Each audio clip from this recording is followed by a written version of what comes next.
to Stand Up Central. It's a show where I'll be doing stand-up. I've got two amazing guests and questions from you. That was really... Ooh! I'm in an amazingly good mood. I did a half marathon. But this is what happened. I'm jogging along. There was a woman about 60 who came up behind me, slapped my ass, and honestly went, "That's what I call good news."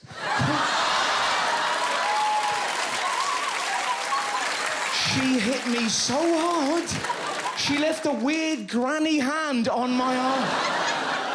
That wasn't even the weirdest part. The next day, I couldn't walk. 13 miles, I was strutting around the house like a newborn pony. So I had a massage. I had a massage off the poshest campus man I'd ever met in my life. I'm laid on my belly. This was his opening sentence. He's rubbing the back of my leg and honestly went, "Oh, dear God. This is unacceptable." What's unacceptable? Your hamstrings, dear boy. They're rock hard. I'm sorry. He starts rubbing my thigh and went, "Oh." I was like, "What's wrong?" "Ridiculously stiff." Then there was an amazing moment. He accidentally brushed his hand against my cock. There was a moment of tension and he looked at me and went, "Finally, something soft." I laughed so hard. I have never been complimented for that in my life. It was so lovely to giggle with a stranger. It's really great when that happens, because the world's depressing, isn't it? The news, Ebola, ISIS, those dickhead Chelsea fans that push that black bloke off a train. How can you be a Chelsea fan and racist? We scored! Who got it? Drogba! For fuck's sake! Give me that Guinness, I'll just drink the top bit.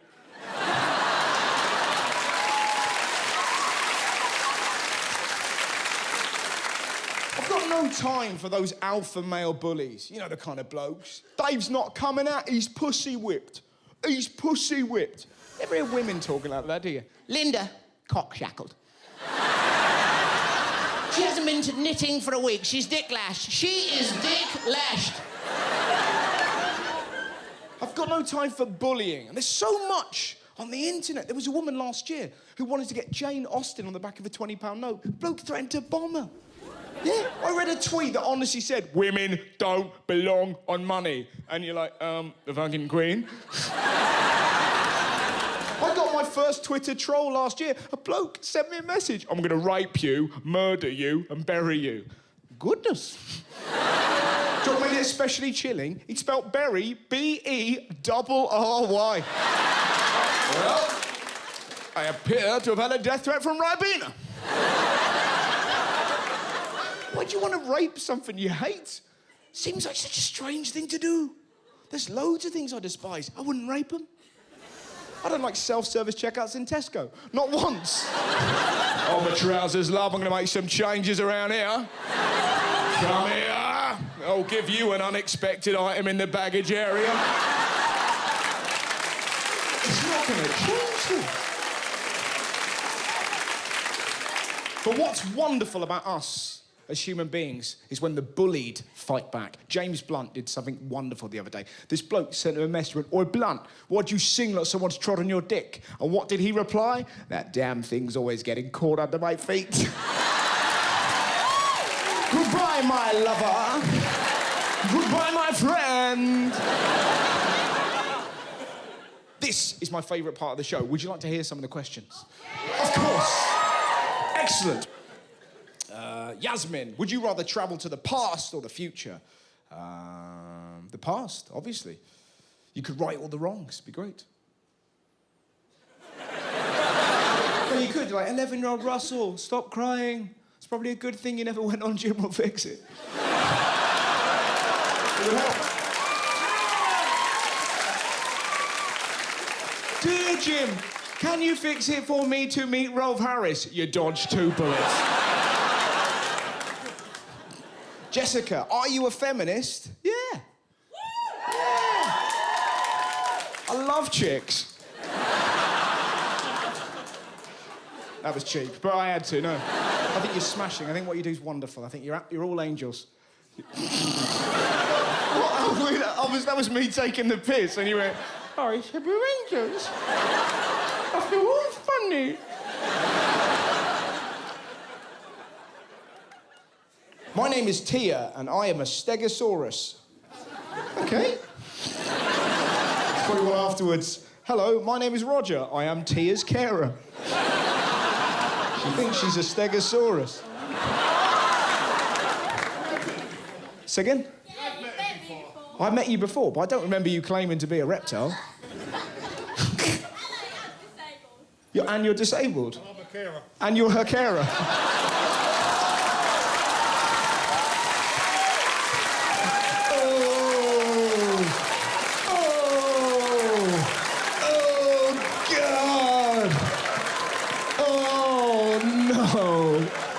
Did you see that bit on telly the other day when Russell Howard's career ended? It was amazing. Because he's got a big laugh, he's feeling happy about himself. And then the girls absolutely slammed him. Oh, I'm sorry about that, I feel like quite the arsehole. So, well, it's nice to have you here, Tia. Right, now, what we're going to do, I'll do this. Oh, well done. Lewis Hodgson, this is probably the best yet. Do Transformers get car or life insurance? Well done. Well, it's going to be a fun night. Now, it is time for your first act of this evening. You up for that, my friends? This man is called Nish Kumar. He's very funny. I did a gig with him recently. I said, do you want to come do my telly show? He said, yeah, all right. So that was a deal. He's really brilliant. You're going to love him. So let's have everyone cheering on three. Is that all right? 1, 2, 3.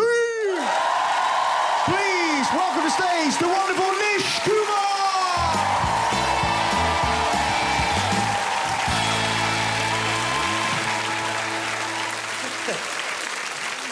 Good evening, ladies and gentlemen. How are you? Are you all right? Yeah. Tremendous. My name is Nish. I have some jokes for you. I hope you enjoy them. If you don't, I am sorry, because that will almost certainly have been my fault. Because that's the thing about being a comedian. I love it, it's a great job, but it's a weird job because I might do it to the best of my ability and you might not enjoy it. Comedy's an inherently subjective medium. No two people can agree on what's funny, so if you don't think I'm funny, that's absolutely fine. The only problem I have as a comedian is that if somebody thinks what I'm doing is not funny, it stops being comedy. And there's no other job like that. If you're a builder and you build a wall, people go, that's a good wall, or that's a shit wall. No one says that is not a wall, yeah? You built a bloody duck, mate. What are you thinking, you Fruit Loops? And listen, I enjoy the fact that people have different opinions. I think that's part of what makes being a human being interesting or exciting. I don't like it when people can't justify their opinions or they do so on spurious grounds. Like, my dad doesn't like rap music. Now, I like rap music, but I know there's a lot of good reasons to not like rap music. Misogyny, homophobia, needless celebration of wealth. My dad doesn't like rap music because he says it's easy, and then he will prove that by doing a rap. Rap music's a piece of piss, Nish. Watch this. My name is Dad, and I'm here to say I'm a really great guy. That's not proof of anything. You can't say something's easy and your evidence is you do it badly. That's like me going, jazz music's a piece of piss. Watch this. Blah, blah, blah, blah. Oh, check out this easy juggling.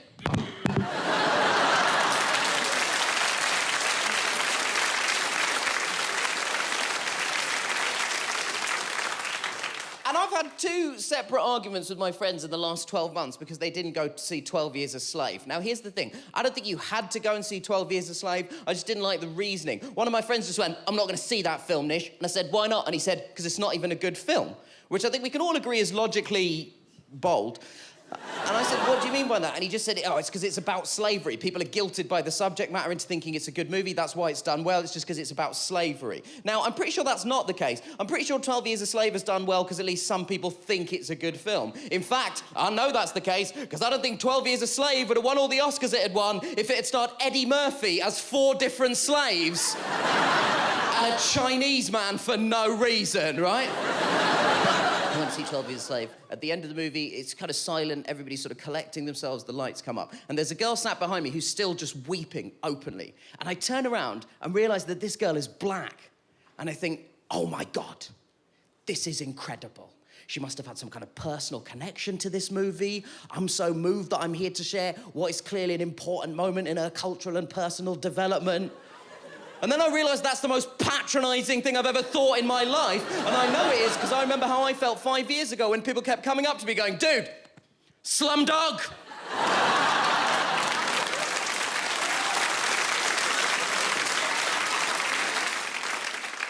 But here's the thing, there has never been a better time. Things are getting better, especially conversationally. Like, conversationally, it's no longer acceptable to do an accent that's clearly an impersonation of a non-white ethnicity. If you do it, people get really awkward, people really don't like it anymore. Apart from one ethnic group, there is one ethnic group we have no problem impersonating for some reason. And that ethnic group is black women from the south of America.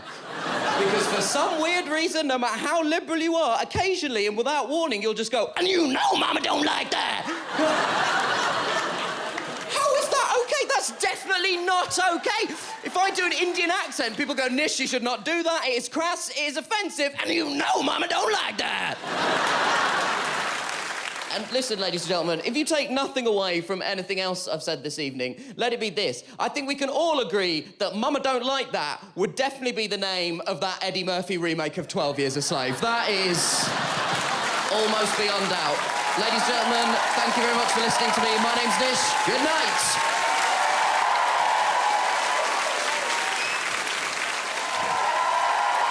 The wonderful Nish Kumar!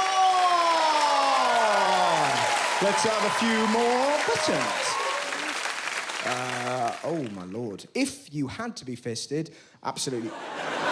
Brackets, absolutely had to be. There's no way out of this one. What music would you want in the background? Ooh, just a little bit.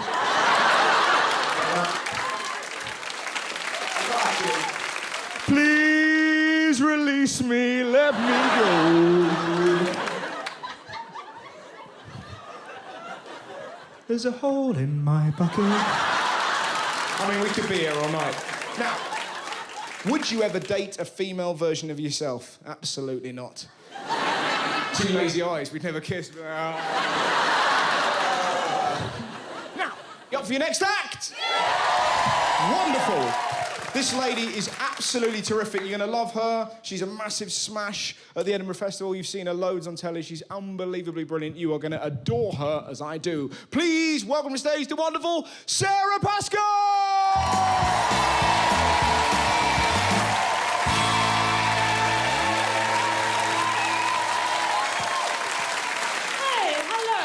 So much for having me. It's really wonderful to be here. My name is Sarah, like Russell said, but it doesn't have an H on it. It's spelled S-A-R-A, so sometimes people will call me Sarah, which I hate. And I don't mean that in a horrible way if your name is Sarah, and it's always been that. I'm sure that it's fine. But to me, it sounds like my name's gone off, like it's curdled. But recently, the reason I'm telling you, it became really useful because other comedians, now basically all they do all the time is moan about people being horrible to them on Twitter. And I listen to them.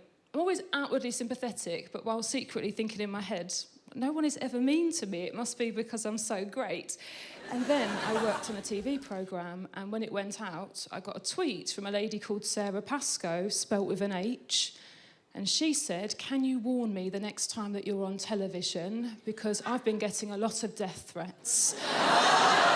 I know, and then if it's, of course, horrible people don't check how you spell your name. They just bash it out in capital letters. I thought, I'm getting away with this. And then I looked at her profile, and it turns out that she's a nurse, which made me feel awful, because that means that she does an incredible job working really long hours, not getting paid what she deserves, and then goes home and inadvertently acts as my complaints department. But I just swan around having the best job in the world working for 20 minutes a day. I know, it's not fair. I blame the Tories. I have to go to the doctors quite a lot. I've got a condition, and it's not painful, and it's really common. It's called polycystic ovaries. And what it means is that your ovaries make an egg, and then rather than going anywhere, just forms a cyst to decorate you beautifully.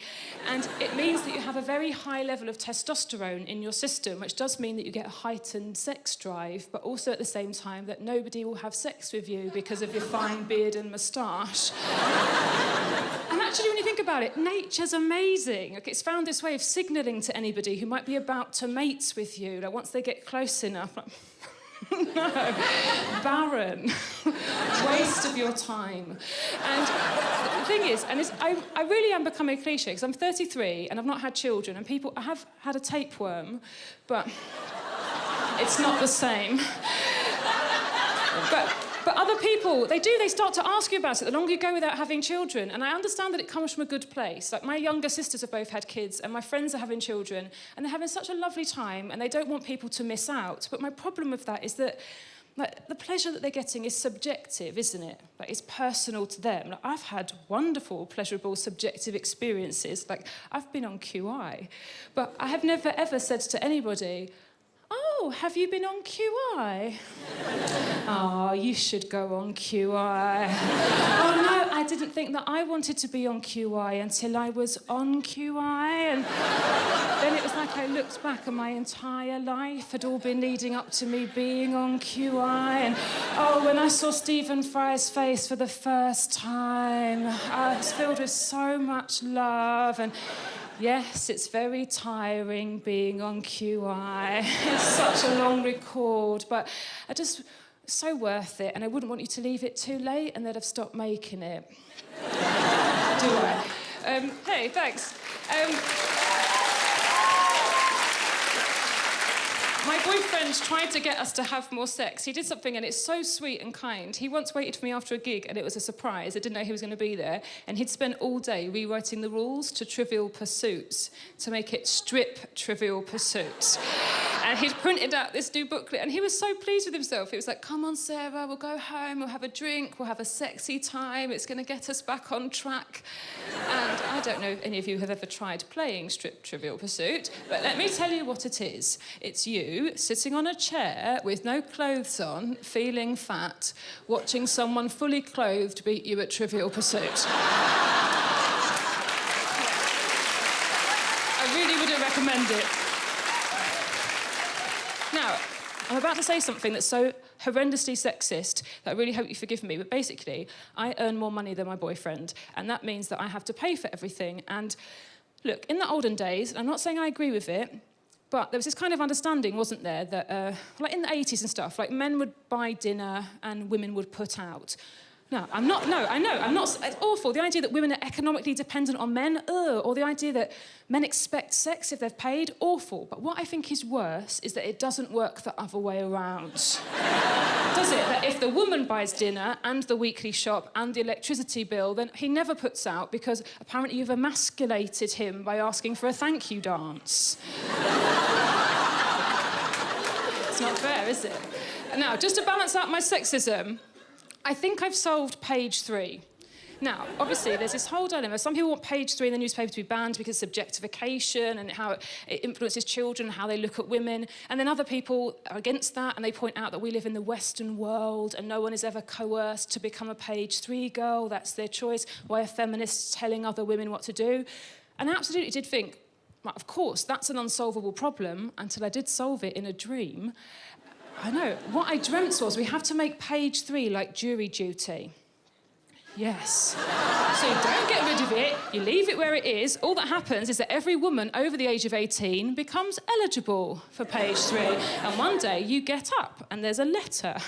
And it said, "Dear Sarah, please come to the Sun offices at 9 a.m. tomorrow morning. Bring some snazzy pants and a pithy quote about Syria." And you just have to go and you have to do it. Because the thing is, if page 3 represented the whole spectrum of what it looked like to be a woman, it wouldn't be dangerous anymore. It wouldn't be objectification. It would just be nudity. Because there'd be no idealised beauty. It would show all the different kinds of breasts. There'd be small ones and saggy ones and different sized ones and hairy ones. And men would still like it because it's still boobies. The more important difference would be to the woman's face. Because at the moment, they're very young and they're very beautiful women, and it's not them I'm attacking. But the facial expression they're obviously instructed to do is always coquettish. So it's permissive, it allows itself to be looked at. What it says to the viewer is, "Oh, you just found me in the garden? garden. And I haven't got a top on. And you shouldn't really be looking, because you're my best friend's dad. But it's okay. But with the new system, the woman on page 3, she's going to be 52. She's going to be a dinner lady. She's going to be aghast and horrified at what they say at work the next day, and she's going to be looking straight down the lens, knowing exactly what you're doing. So probably, due to lesser demand, page 3 will just die out on its own, won't it? Without anyone having to impress anyone. Sorted! Hey, thank you so much. Thank you so much for having me. Good night.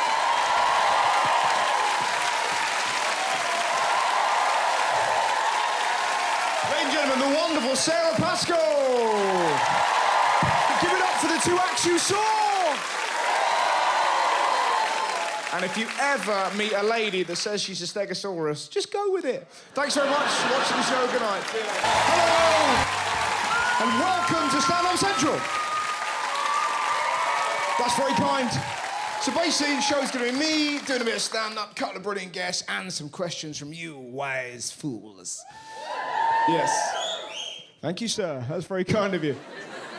I had a rumour about me the other day. Apparently, I'm the kind of straight bloke that would be quite good at gay sex, but I would cry afterwards. And I now want to find a gay man to have sex with him just to prove to the world that I won't cry. But apparently, that's not the kind of challenge that Comic Relief are interested in. I think that would be great. Me there going, hey, I'm having fun. Couple of Kenyan lads. Thanks, Mr. Russell, you butt-fucking legend. It's a fascinating thing, homophobia, isn't it? Like gay marriage, we don't care, we're very liberal. I was in Middle America last year, they're really upset still. You know all these dickheads, it's not natural. Neither's marriage. Humans are the only ones that have weddings. I've never seen a duck dressed as a vicar. Just David Attenborough, here we see the lady hippo, out and about on her hen night. It upsets God. Yeah, well, God upsets me. If he created everything, he could have selected any noise for the fox to make when it makes love, and that was the one he went with. Well, I think we've absolutely nailed that, don't you, chaps?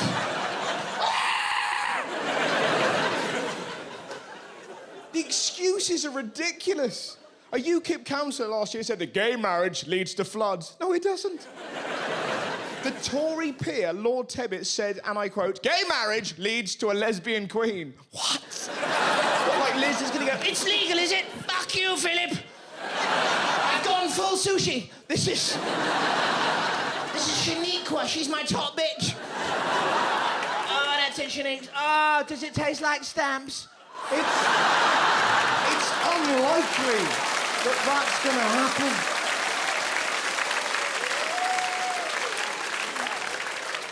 Such an absurd level of bigotry. Adam and Eve, not Adam and Steve. That's another one. Adam and Eve, not Adam and Steve. I was so annoyed by that last year. I wrote a poem. Yeah, I just heard that out loud for the first time. What a dick. How much of a knob does that? Mother, I'm furious. Fetch my quill. But I did. I wrote a poem. If they're using rhyme, let's hit them back. I'm fed up of bigots and homophobic twats. The Bible's a book that's riddled with flaws. It says slavery's fine, but there's no dinosaurs. And if we're talking about Moses, here's a quick thought. I'm pretty certain that bushes can't talk, so if a man loves a man, I think that's great. Christianity's about love, not about hate. And the great thing is, I can now see you looking at me going, Russell, here's a question. I speak as a fan. Have you got a similar poem about the Quran? No. No.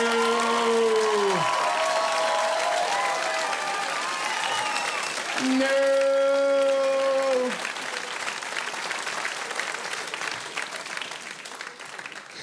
Them fuckers is tetchy. Right, so let's have a question from you fine people. What is the worst thing you've done to your brother as a kid? Richard says, mine is I threw a dart in his foot and gave him blood poisoning. That's probably his brother, not mine. I'd have remembered that. Just look over him. What's the worst thing I did to my brother? My brother was quite evil to me. I was scared of ghosts when I was little, and my brother put a walkie-talkie under my bed. It's pretty mean, isn't it? I'm 9, going to sleep. You're gonna die. And he had epilepsy, so my way of getting him back was not to hit him. I used to get a lamp and put my hand in front of it and go, "Whoa." But that didn't work because he would just walk away from the lamp. Mum, fetch the extended lead. You're in trouble, dickhead. Right. Hannah, my friend Jess has a smelling fetish. Will you smell her? Abso-goddamn-lutely. That's why I was put on this earth. Bring her to me. Oh, nice. What, you like getting sniffed? Is there a particular area you'd like me to sniff? Hey, well, I don't want to overstep the mark. Just where of the neck? I'll stay above the equator, I'm not an animal. Right, ready? Here we go. Is there a particular sort of etiquette that I'm gonna... Just get in there and give it a good... OK, right, sweet. Oh, that was quite nice. You sniffed me as well. That was quite cheeky. Yeah. So is that... What's happened now? So do you get off on that? Like... I want to know, but so if I sniff you... So... Because this could be a first on a comedy show for, you know, imagine that if you just went, oh, like that. And there'll be ladies all over the country leading to theirs, but sniff me, I want to see if it happens. So does it do anything for you, or is it just weird? Yeah, it's just nice. It's what? It's all right, tell Daddy, it's fine. You smell lovely. Yeah. Oh, how lovely. It sort of feels weird to handshake after we've... You know, been, you know... But you smell fantastic. Well done to you.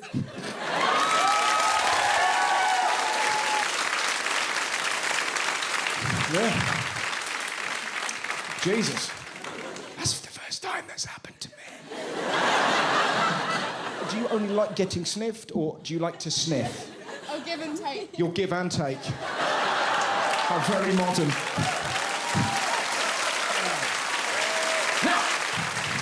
It is time for your first act of this evening. You up for that, my friends? Excellent. Please welcome to stage the absolutely brilliant Tiff Stevenson!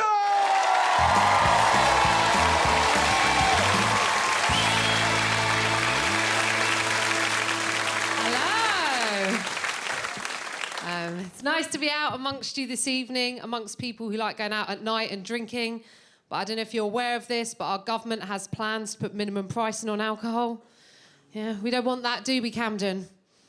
No, it's going to put up the price of the everyday vodka in Tesco's, isn't it? I'll tell you what, when you buy a bottle of that and a pregnancy test at 3 a.m. Staff in Tesco's get a little bit judgy. I say staff, I do mean self-service checkout. Because that's the way life's going, isn't it? Rise of the machines. I'll be honest with you lot, it's not where I thought I'd be in my life in my mid-30s. You're like, what? You're in your mid-30s? No way. Deal with it. You think I'd be stood there at 3 o'clock in the morning with a bottle of cheap vodka in one hand, pregnancy test in the other, arguing with the machine that's telling me I've got an unexpected item.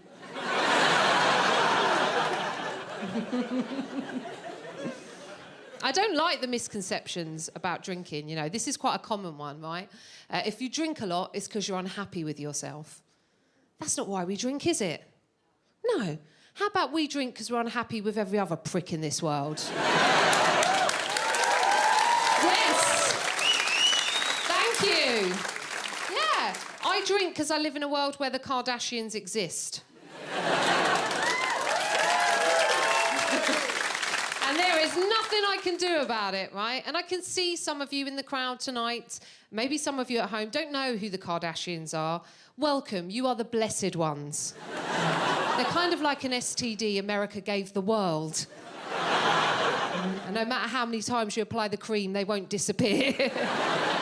We are living in what I like to refer to as an arsehole apocalypse, right? An apocalypse of arseholes. And those 3 Kardashian sisters are riding the horses. The 3 main ones are called Kim, Chloe, Courtney, all spelt with a K. That's 3 Ks, guys. So, the main sister is called Kim, or Pestilence. and she's married to another member of the arsehole apocalypse. That is Kanye West. This is a man who recently described himself as a polymath because, and I quote, "I rap, I produce music, and I design clothes." Yeah. I don't know if any of you have seen his fashion range. It looks like someone's had a breakdown with a glitter gun.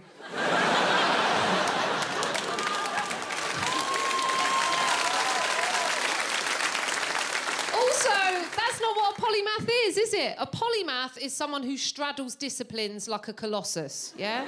1 foot in the arts, 1 foot in the sciences. Leonardo da Vinci was a polymath. Or Leonardo Ninja Turtle.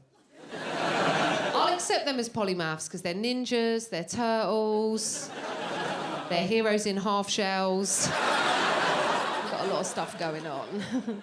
Not the man who also described himself as the new Warhol. I think we misheard him there, didn't we? Definitely misheard him. They had a kid together, which they called Northwest. An actual name they gave a human child. Oh, I don't care if it's going to get bullied at school. I'm a polymath. I don't care. I'm just going to call it Northwest. Which is the direction I hope they fuck off in forever. That is pretty much my time, ladies and gents. I've been Tiff Stevenson. Thank you.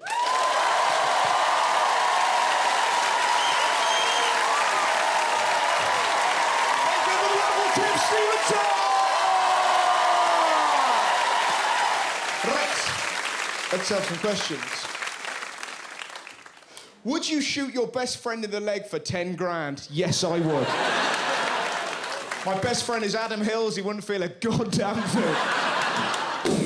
Wrong leg, Russ! Sorry. If you could take credit for anything in time, what would it be? Sky Plus. Yeah, you feel like a wizard. It's amazing. Paul Deacon, well done. Do normal dogs see police dogs and think, oh no, it's the cops, act normal? That's just exquisite. Well done. That reminds me of something my mum said recently. We were having food and she went, here's a question, who picks up guide dogs' poo? And you're like... Who does? That'd be such an awkward moment, wouldn't it? Man walking along like that, dog. Excuse me, sir, do you want to bloody pick that up? Oh, he's blind. Sorry, I didn't realise. It's okay, I'll eat it. Sorry. Now, are you ready for your headline act? Excellent. Now, you may have seen this man on the brilliant Channel 4 sitcom Catastrophe. His name is Rob Delaney. You're going to absolutely love him. So please go wild and crazy for Rob Delaney!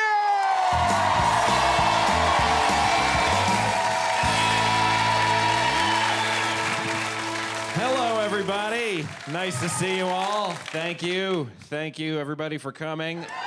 So I have a bunch of kids, too many. I have 2 right now. A third one's going to be here in a few minutes. And anyway, the older one that I have now, the older one of the 2 is not mine. My wife fucked a guy she works with. His name is Brian Horvath. And I know I shouldn't say his name on stage, on TV, but I'm raising this kid. His name is Brian Horvath. And I don't begrudge my wife. I travel for work a lot, and what's she gonna do? Not fuck him? So, in a way, I know he's not mine. It's like, I look like what I look like, which is this, and then my wife is a beautiful, blonde, blue-eyed hillbilly from the mountains of western North Carolina. Anybody seen the movie Nell with Jodie Foster? The one where she lives in the woods and is like, chicka-pang! Like, that's my wife, exactly.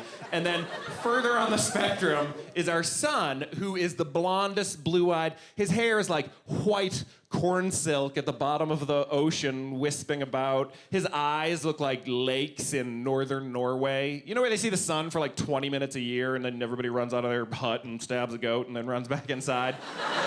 He's a beautiful Aryan angel. He has see-through, translucent skin. You can see his organs and his bones. He's so beautiful. Like, if Hitler saw my son, he would be like, and I have to be like, Hitler! Hurry up. Such a Hitler, that guy. I don't fuck women who aren't my wife, typically. And the reason for that is just we have all these little kids that we made. And if you have little kids, you know that what they do every morning, the first thing they do is they hook an industrial strength shop Hoover up to your heart, and they suck out everything that's good about you, and then it's gone for the day. You have nothing left to offer the world, you know? And so if after that you put them to bed and then your spouse is like, I have a need or a feeling, you're like, why the fuck would I care? And then if after that I got a text message from a mistress at like 10:30 p.m., I'd be like, who the kid don't even have time to take a shit in my house? So that's why I don't fuck women who aren't my wife. It's not that I don't want to, it's just like clerically, I don't know how I would manage my diary to do that. It's more of a time management thing. Not because I love her, I'm just giving you a break. I mean, I wanna fuck other women, but I wanna do it about as much as I wanna be an astronaut, you know? Like, I'm sure it would be the greatest thing in the universe, but fuck you if I'm gonna put in the elbow grease. Thank you for laughing at that. As that joke was coming down the pike in my brain, I was like, I hope they have elbow grease in England. I don't know. That's a weird expression. Glad that you've got it. I buy my groceries online right now, which is cool. It's fun. It's not perfect though yet. The technology isn't perfect. And also it's too much power, I think, because I can be sitting there in my underwear, maybe, and I hit a button on my computer, and then a farmer gets like a jolt in his cerebral cortex and then stumbles out of his outhouse and walks up to a cow with a gun and blows his brains all over the ground. And then throws that into a blender and then pours that into a trash bag and mails it to my family, and then I feed it to them. That's just crazy. You know, that's too much power. And I know that's not exactly what happens, but it is. That's exactly what happens, and I shouldn't have that power.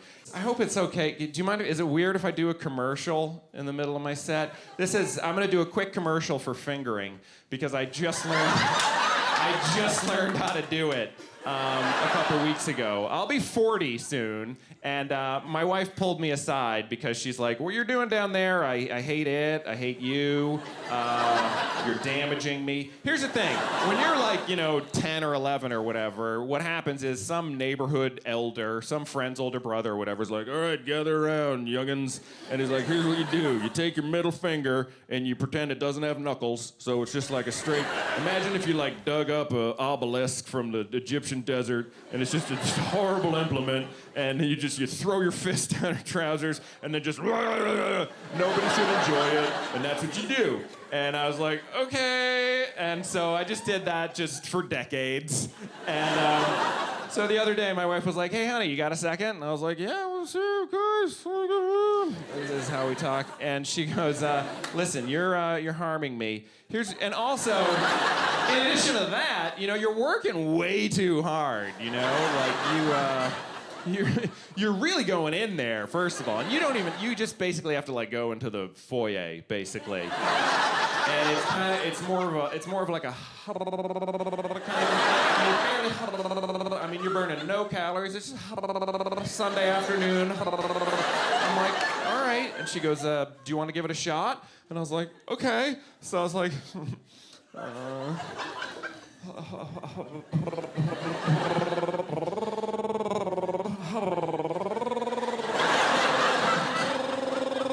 and she's like, there you go. And so now I know how to do it, but I feel terrible because there's women all over New England and New York that I've damaged.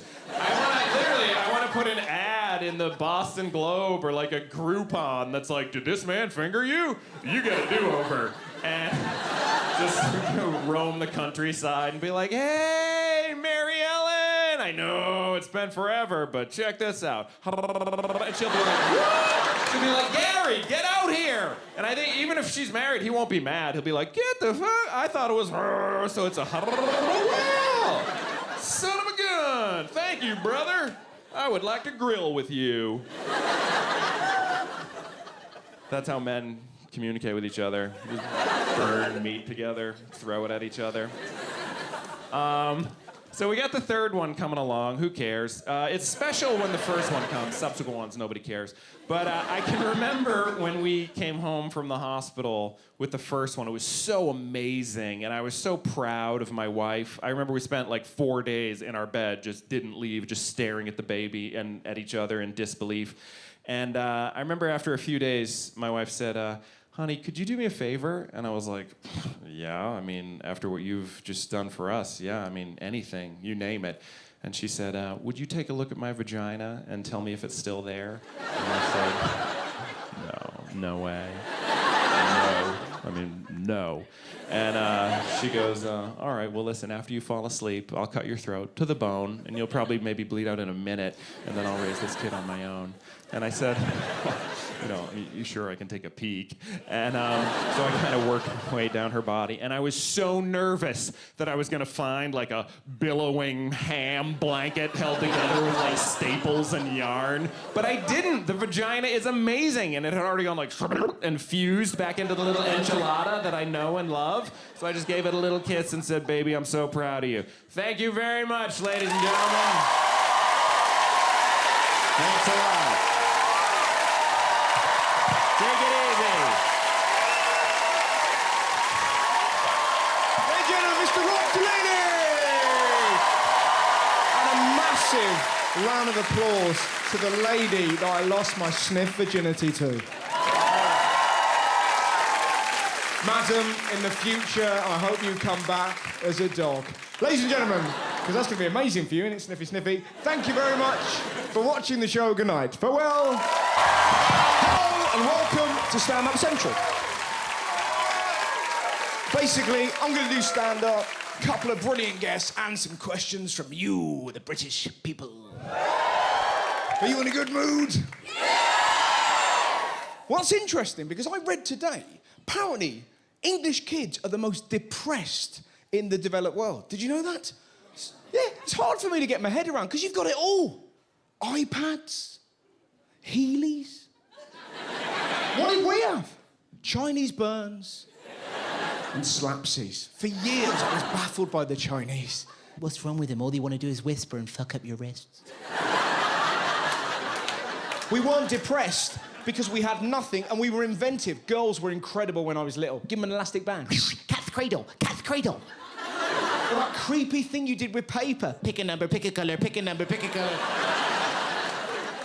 What voodoo sorcery is this, Sarah? Pick a number, pick a colour, pick a number, pick a colour. Red, R-E-D. Number! 4. 1, 2, 3, 4. You're a dick. Exactly.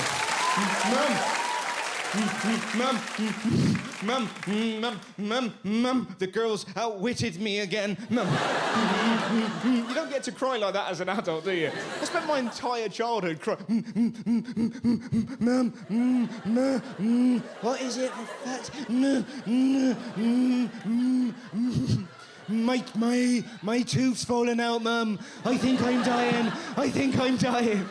Don't worry, Russ. The tooth fairy will deal with that. Go on. Can you remember the delirium inside your mind when you first found out about the tooth fairy? You're 8 years old. Like, what? If a tooth falls out, a fairy arrives, takes it, and I get £1. That's right. Shit the bed twice. This is the greatest day of my life. Can you remember the feeling of joy as you strode into school? What is it? It's £1, Nathan. It's £1. What are you gonna do with it, Russ? I can do anything. I may even release a trolley.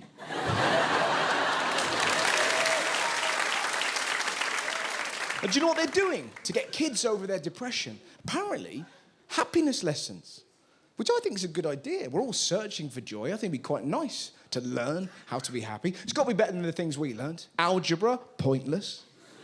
The recorder, the hours I spent playing Little Donkey, it has never helped me in my adult life. I've never been at a party. I don't know what this shit needs. Just girls in the corner. Oh. Do you know London's burning? You know what I do.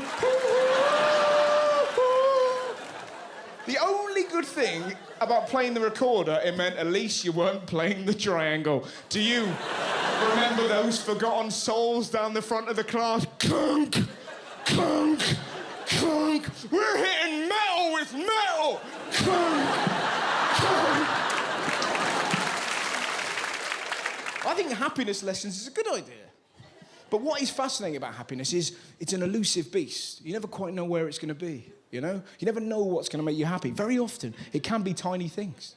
Like putting your hand in candle wax and peeling it off. Or seeing a baby eat mustard for the first time. Or the noise an old lady makes when she sees a cake. Oh. Or sniffing a Sharpie pen. It's like crack for nerds. Or seeing a woman reveal her true laugh. That's a lovely thing. Normally, ha ha ha, and then occasionally you get them. What the hell? Or seeing a man open an automatic door by pretending he's a Jedi. But the best thing in the world is laughing till you get tears in your eyes. And it happens always when you don't want it, you know? You're like, you might be on a train and your brain's like, remember this? But it's never profound or witty or wise, and everyone's like, what are you laughing at? It doesn't matter. What is it? A manga hitting the willy, you know? Like, the most I've ever laughed in my life, my friend Robert at school was kicking a gym door, right? And our teacher genuinely went, Robert! How would you like it if I smashed your back door in? This is the greatest day of our life! Oh. Talking of joy, it's now time for some of your questions. Yeah, that's right. Mm-hmm. Number one, Danny Clayton. Oh, my God. If you had a time machine, where would you masturbate first? What? Of all the things to do with time travel? Ross, did you kill Hitler? No, I didn't. I had a danger wank on the Titanic. That's what I did. It's awful. I'm flying, Jack! Sorry! Right, this is from Rosie, who says, anatopophobia. How am I pronouncing that? Where are you? You don't have a clue. All right, you just wrote it. So it says, anatopophobia is the phobia that somewhere, somehow, there is a duck watching you. I would argue you've just invented that word to make me look like a fool. Somewhere, somehow. That's the thing. Just with binoculars. Do you know ducks have got corkscrew-shaped penises? I know. Don't ask me how I know that.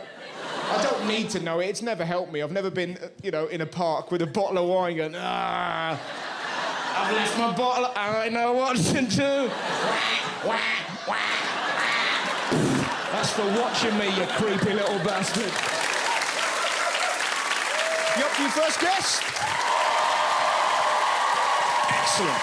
This lady's wonderful. I saw her a couple of years at a charity gig, and I was like, this girl's brilliant. I have to work with her. And wouldn't you know it, 2 years later, because I'm quick,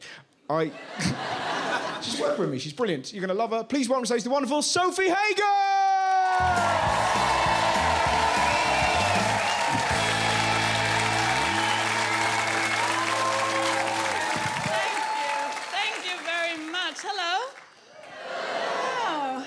This is nice. I'm going to start by letting you know that I'm not from your country.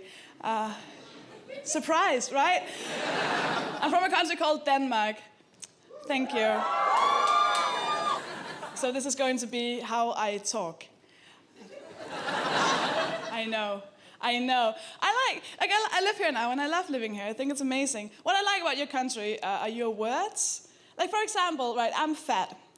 Now that, I don't mind that. I love that. I love my body. I think everyone should love my body. I mean, why wouldn't you? Shut up. But the thing is, when you're fat, you have to listen to a lot of abuse because there are people out there who hate fat people. Like, these people exist. And in English, you've made words for that. So a person who hates fat people, you can call them two things, right? You can call them either a fatophobe, right? Or a cunt.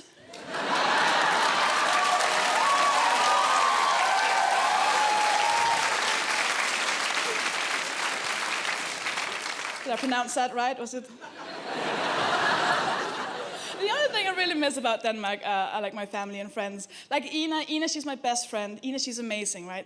Ina, she's beautiful. Like she's, you know, the conventionally beautiful, skinny, blonde, right? So she's a very positive person, right? Because, you know, the world hasn't shit in her mouth yet.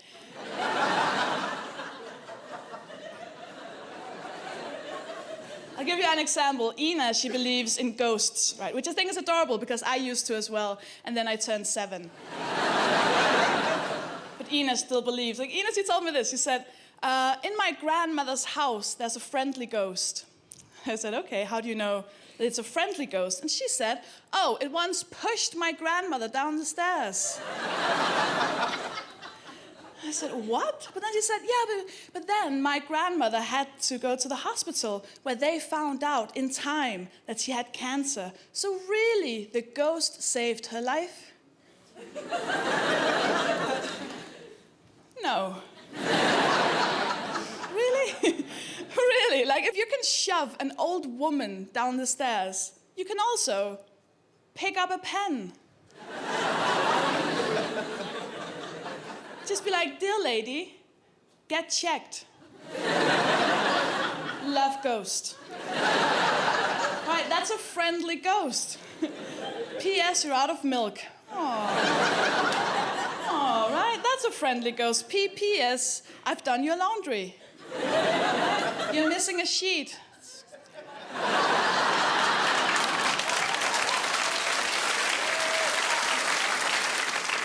I like living here. I don't know, I've noticed this tendency in your country. You guys get drunk.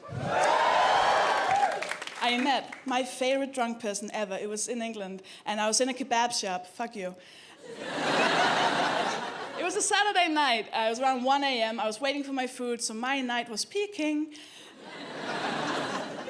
And this kid walks in. He's like 16, 17 years old, with all this confidence and happiness of a drunk teenage boy. And he walks up to the counter and he just goes, mate, listen, mate, listen, mate, listen, mate.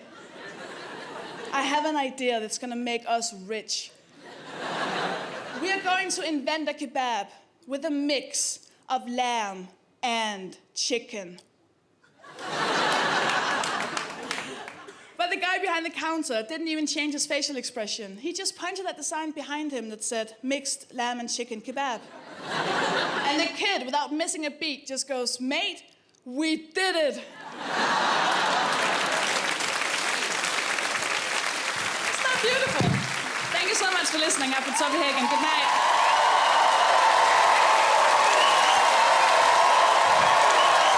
Sophie Hagen, ladies and gentlemen. Right. Let's have some questions. Now, if you had an hour to live and you could do anything, what would you do? I would have sex with everyone in this room. I'd probably break into the zoo and bang all the animals. I'd probably first of all check I definitely had an hour to live. That would be an awful prank. You're just boning a zebra. Hey, what? What do you mean it was a joke? Just got a hand job off a meerkat, Dad. Are you out of your mind? They've got it on CCTV. I'm ruined. From Danielle. Do you think butterflies get tattoos of white girls on their lower back? Well done. There is nothing I can add there. That's just sensational. Sweet. Right. It is time for our next guest. Brilliant. I love this man. He's wonderful, and he's a very good footballer as well. Please welcome to the stage the wonderful Joe Wilkinson.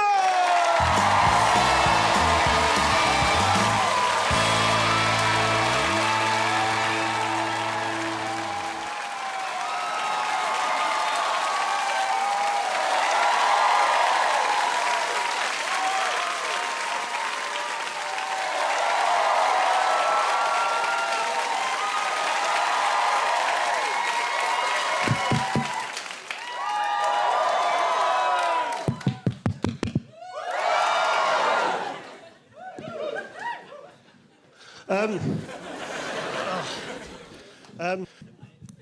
never know what this is. What's that there for? Never worked it out.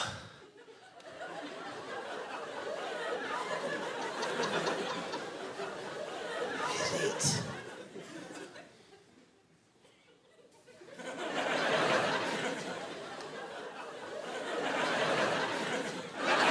Oh, it's a finger rest. Oh, it's lovely. Oh, chat amongst yourselves. That's lovely. Where should I put the finger rest? Pop it in the corner. It's distracting, isn't it?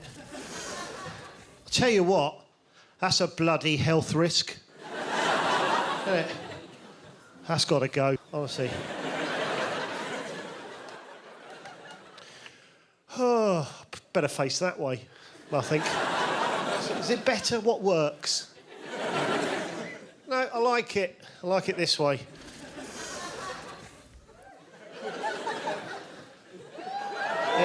Yeah. I don't need jokes. It just works. It just works. I went to a wedding recently. This is a bit of advice if you're going to a wedding, right? Never tell a bride with a bit of dog shit on her dress to chillax.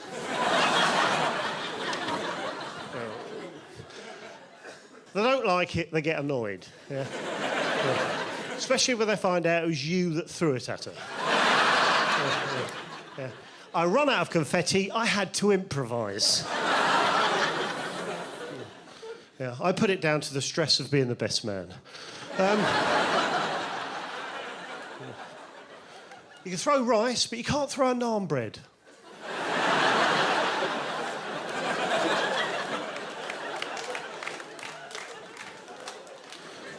Camera there. Hello. That's unprofessional. Oh, Mum! Ah, shit, she hasn't got Sky. Yeah. Up yours, Mum. She'll never see it. She'll never see it. Get quite jealous of you lot sitting there. Oh, that's nice. I love sitting down. It's genuinely my favourite thing. I love sitting down so much, right, that I actually don't mind getting bad news.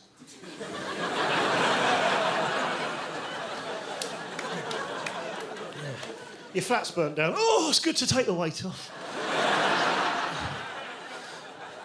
I moved out of London. If you're thinking of moving out of London, don't. There's fuck all there. There's nothing there. So I've moved out, and I find it quite... you're not going to believe this, but I find it quite hard to meet new people, right? I know, it's ridiculous. So you moving to a new area, mate? Oh, you just moved? Yeah. Oh, good for you. You're not going to like this bit then, right? Try this as an icebreaker, right? If you want to meet new people, try this as an icebreaker. As someone leaves their house, go up to them and say, "That's where you live." Another great place to meet new people is down by the canal at night. I know this because I'm down there most evenings. But a bit of advice. A lot of weird people hang about by canals at night, right? Just say a lot of weird people, right? I know this, you know, I come down there a lot. And, like, the other night, this one bloke weirded me out so much, right, that I almost dropped my claw hammer. Yeah. And I love that claw hammer. Don't know what I'd do if I lost that claw hammer. Probably lash out. Another good place to meet new people is outside the pub, isn't it? Because you can ask for a light, yeah? But because I don't smoke, when I ask for a light, I don't light a cigarette, I light a candle.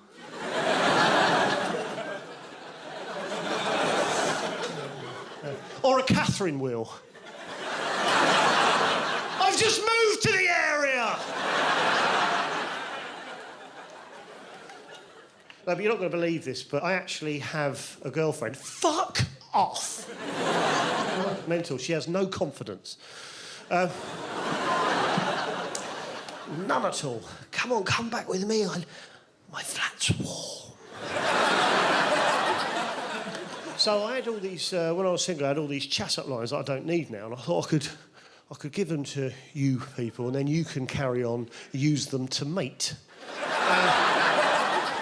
Like one of the ones I'd say was, did you just fall from heaven because you've got a massive bruise on the side of your temple? Or if I told you you had a sexy body, would you let me have a go on your mobility scooter?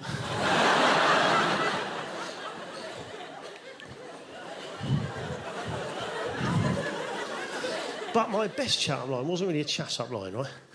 What I'd do is I'd go into a bar. Ooh. Go on, Joe, tell us. And I'd go up to a girl, yeah, and I wouldn't say anything. Yeah?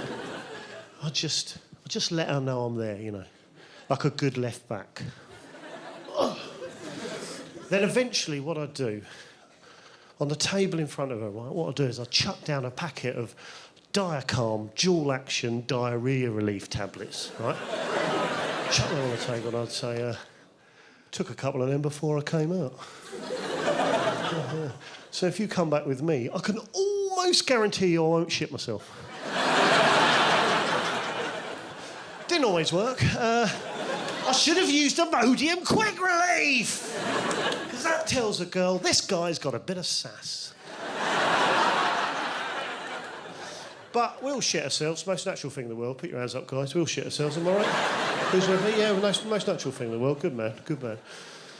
We'll do it, nothing wrong with that. And I find the best way, when I shit myself, the best way of covering it up is what I do is I shout, "Oi! Stop washing yourself shit down the back of my tracksuit bottoms!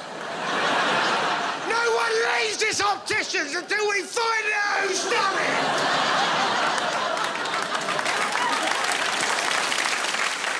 I shit myself in opticians, guys. Kind of why I got you here tonight. It's kind of the point to the show. And I feel better. I feel much, much better. This is a really slick way to end, isn't it? Go all the way to the back, so the laughter's gone. Any questions before I go? Oh, you kick yourself later. Just did that to add a bit of drama.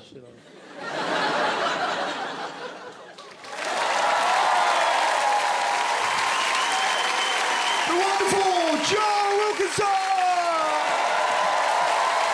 Thanks very much for watching the show. And remember, somewhere out there, a duck is watching you.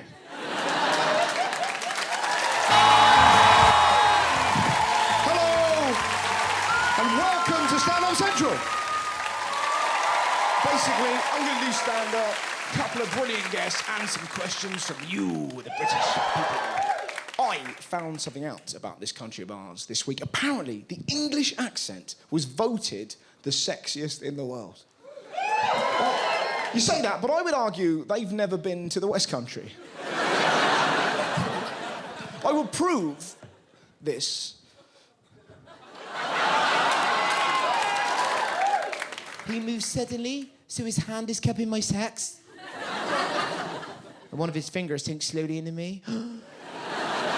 This is mine, he whispers aggressively. Oh, mine! He eases his finger in, gauging my reaction. His eyes are burning.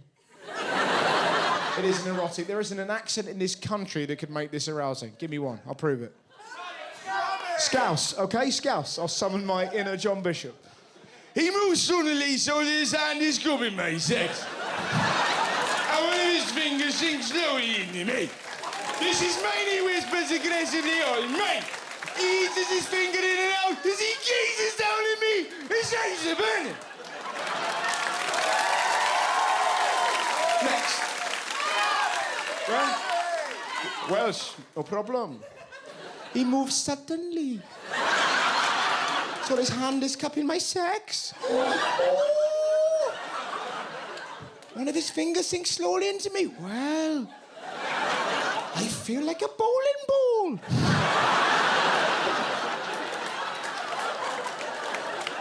Next. Birmingham. He moves suddenly, so that his hand is cupping my sex, and one of his fingers sinks slowly into me. This is mine, he whispers aggressively. All mine. I say, not now, Trevor. You've got to put the wheelie bin out. There isn't one. Cockney's probably the worst. Amo suddenly. Oh, look, it's a sudden mover. His hand's cupping my sex. Who the fuck do you think you are? To walk into my manor and grab hold of my lady garden. This is mine, he whispers. Oh, really? Oh, what, you own it, do you, you horrible kvass? Put it down or I'll cut you. He's eased his finger in. I've gone, oi! Get it out! There you go, I think I proved my point. Right, let's have a question. Number 1 from Alex Hudson. Hello, Alex, wherever you are. What's it like to be an independent black woman who don't need no man? Okay. Oh, I see. Now it makes sense. Very good indeed. Oh, how lovely would it be if somewhere Beyonce's doing a similar thing? She's just picked one up. What's it like having a lazy eye?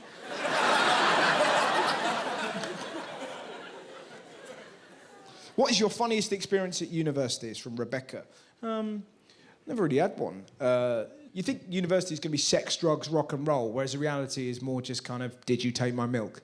It's one of those people that used to leave notes. Somebody's had my milk. It was all of us. And it was fucking delicious. Scary fact. What if every time you yawn, a ghost puts their penis in your mouth? Well, if ever there was a way of terrifying your children into going to bed early, that is it, isn't it? I want to stay up late, Mum. What's the worst that can happen? Well, the next day, Russ, you might get tired, you might yawn, and Casper might face fuck you. I will be going to bed now, Mother. Fetch my hot water bottle. I'm in for a big one. From Jamie, the first person to milk a cow, what were their actual intentions? That's a very good point. That is an interesting... It must have just been a pervert who got unbelievably lucky. What? No, it's good, it's good. What for your first guest? Brilliant. Please, welcome to stage the wonderful Paul McCaffrey!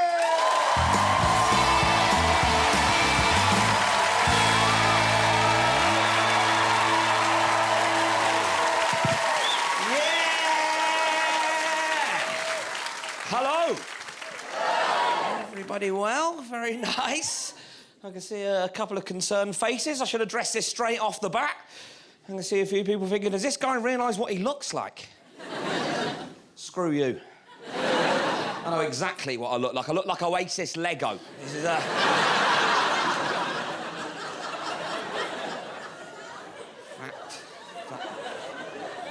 has not escaped me. I quit drinking a little while back for 8 months because something happened to me that hadn't happened for over a decade and it scared me. And I used to do this a lot in my 20s when I drank specifically dark rum or Jack Daniels. Either of those two drinks, if I drank too much of it, I would go to bed, shit-faced. I would get up in the middle of the night, still very much asleep. I would then walk to somewhere in the house that definitely wasn't the toilet. I'll have a piss. Now, we have all either done this or know someone that has, right? And I would never remember it the next day. I'd always just wake up with this sense in my stomach. I'd wake up and think, I think I've pissed somewhere last night. But I could never remember specifically where. I'd have to start looking around the house for the puddle. I'll tell you what it was like. It was like playing Cluedo in reverse. I knew who the culprit was. I knew what the weapon was. I shouldn't know which room in the house it had taken place in. Now, this hadn't happened for over a decade. I recently got married. What they don't tell you when you get married is you're going to have some of the most tedious conversations of your life. Not with your wife, with other couples. We're around to another couple's house for dinner. The lady, delightful. The guy, literally the most boring man I've ever met in my life. Aggressively boring. I think he should have warned me in advance. All he wanted to talk about was the benefits of living in a new-build house. What? As soon as he got through the door, he goes, have you ever thought about living in a new build, Paul? I'll tell you what, Paul, living in a new build has changed my life. I thought, how shit was your life before? All he's going on about all night. I'll tell you another thing about new builds, Paul. The kitchens are sensational. Another thing, Paul, you can choose which way the garden faces before you move in. I'm like, are you trying to sell me a new build? I'm not interested. It was doing my head in. It literally got to the point where every time he said new build, I was downing a glass of white wine. Just to numb the pain. It was like the shittest drinking game I have ever played.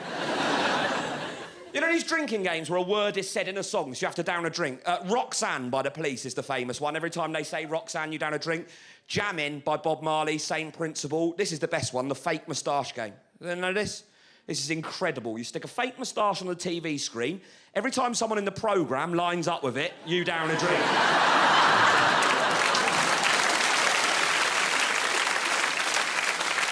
If you're a real pisshead, you could just stick it on when the news is on. You'd be like, ah!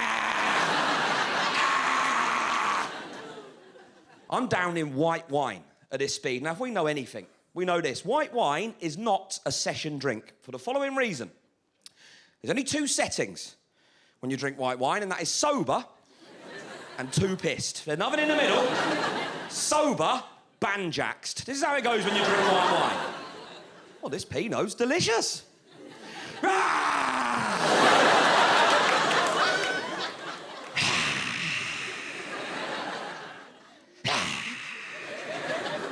I arrived there. I was gone. I was in the eye of the storm. I don't remember the last 2 hours of the evening. But I woke up in this other couple's house and thought, I've pissed somewhere. I have pissed somewhere. Check the front of my boxers, damp, it's happened. Now, obviously, normally at this point, I'd start looking around the house for the puddle. Didn't need to on this occasion. I woke up screaming headache and heard the girl of the couple shout out of the front room to her husband, "Darling, I think we've got a leak." I thought, oh, God. I walk into the front room, she's on her hands and knees in front of the sofa. I've pissed on the sofa and I've lifted the cushion up like it's a toilet seat. She's got her hands in the puddle. Yeah, you can groan all you want. I'm not proud of what I did that night myself, but let me tell you now, it took a big man to own up in that situation. Which is why I started going, where the bloody hell's that coming from? So that is weird, isn't it? The bloke walked in and said, that's the problem with these new builds, mate. The plumbing's shit. Thank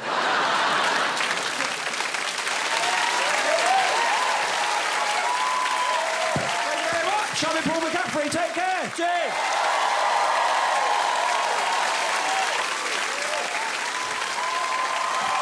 Ladies and gentlemen, Mr. Paul McCaffrey. Let's have some more of your questions.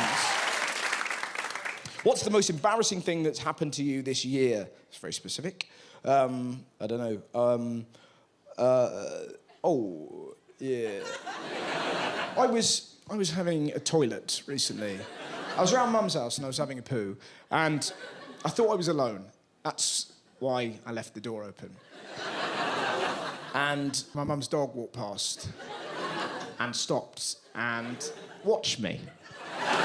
With a real look of confusion, as if to go, what are you doing? There's a garden out there. Look at your body. Why is your willy the same colour as your body? Now,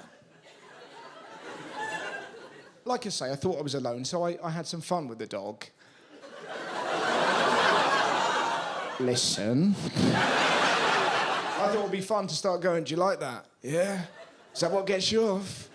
Do you like watching humans have a poo? Is that what you like, you dirty little shit? And then it became apparent that I wasn't alone. Because I heard my mum giggling.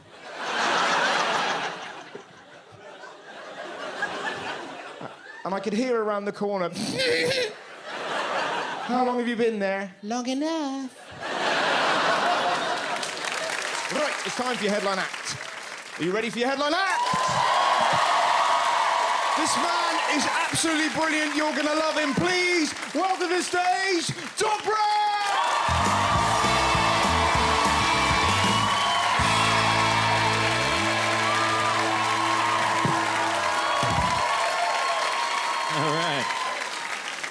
All right. See a lot of young people up in here. You're welcome. It's mad because I often get asked to do events on that basis. You know, young people love this. Young people are so into this kind of thing. These gigs are great for young people. Young people, it's perfect for young people, so it's going to be absolutely brilliant for you. And I see that as a somewhat subjective observation, you know, because I hate young people. You know? I hate young people because they are people who are younger than me, you know? How dare they? When you get as deep into your 30s as I am, you start to get insecure about shit. Okay? You know, things get different. You know, like, you start to notice little things each day with each passing day that they're signals that you're inching that little bit closer to middle age. You know, like now if I drop something I need on the floor, I just look at it like, eh.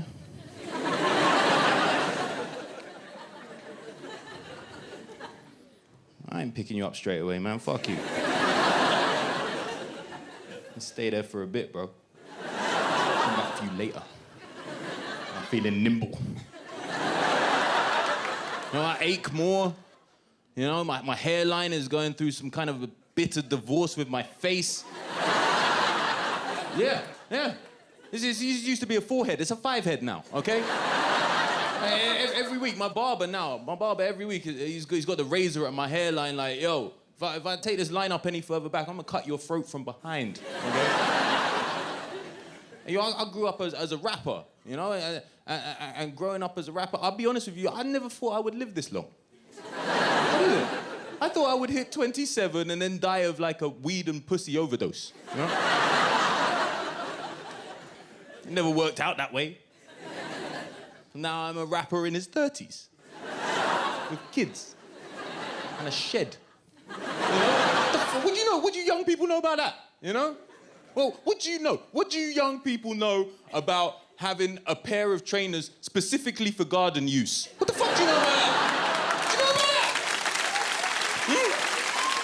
What do you know about that?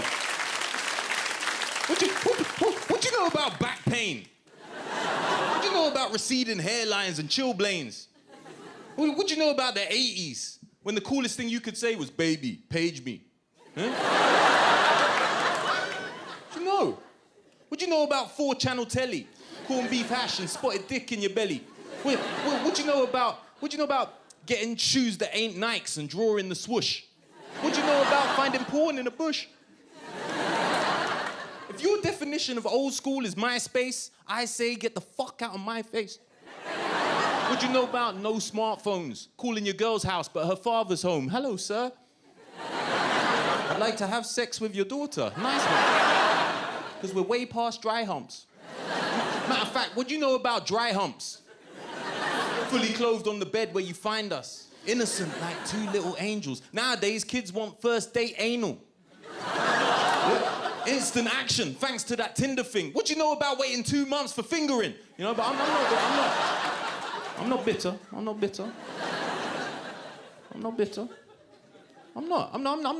bitter that my internet was the yellow pages. No, I'm not. I'm just amazed at how far we've come in such a short space of time. You know, how far things have moved on, you know, in the post-digital revolution. It's been so quick. In fact, comedy is a perfect example of that, you know, because the last time I did a show with Russell on TV, you know, I did a song about tea, and I thought it was pretty dumb, right? But when it got ripped onto YouTube, it got millions of views in the space of a couple months. Like I say, I thought it was pretty dumb, right? But millions of people loved it. But like 6 months after it had gone up, I started seeing the comments from the kids underneath. Remember this T-rap from back in the day. Remember this from old school? Oh, yeah, the T song. This brings back memories. 6 months ago, you little shits. How fast is popular culture moving? And I suppose the caveat to all of this is that, you know, I should stress, I'm not an old man. Do you know what I'm saying? I'm an older man. I'm an older man. I'm not an old man. So, it bugs me even more when I'm in conversation with like a 26-year-old. about, you know, some topic, and then they'll say, oh, yeah, it would be slightly different for someone of your generation. Oh, no, that generation is 30 years, all right? Not 10, you trendy beard motherfucker. Give me a break. Give me a break. Ageist. Ageism. You know? It's just another ism that's out there killing us in the 21st century. We think we're beyond all the isms. No, they're all out there. They're all out there just wheedling their way into our lives. Don't get it twisted. They're not gone. Sexism still rife. Sexism is still rife. Women get objectified every day. What's going on?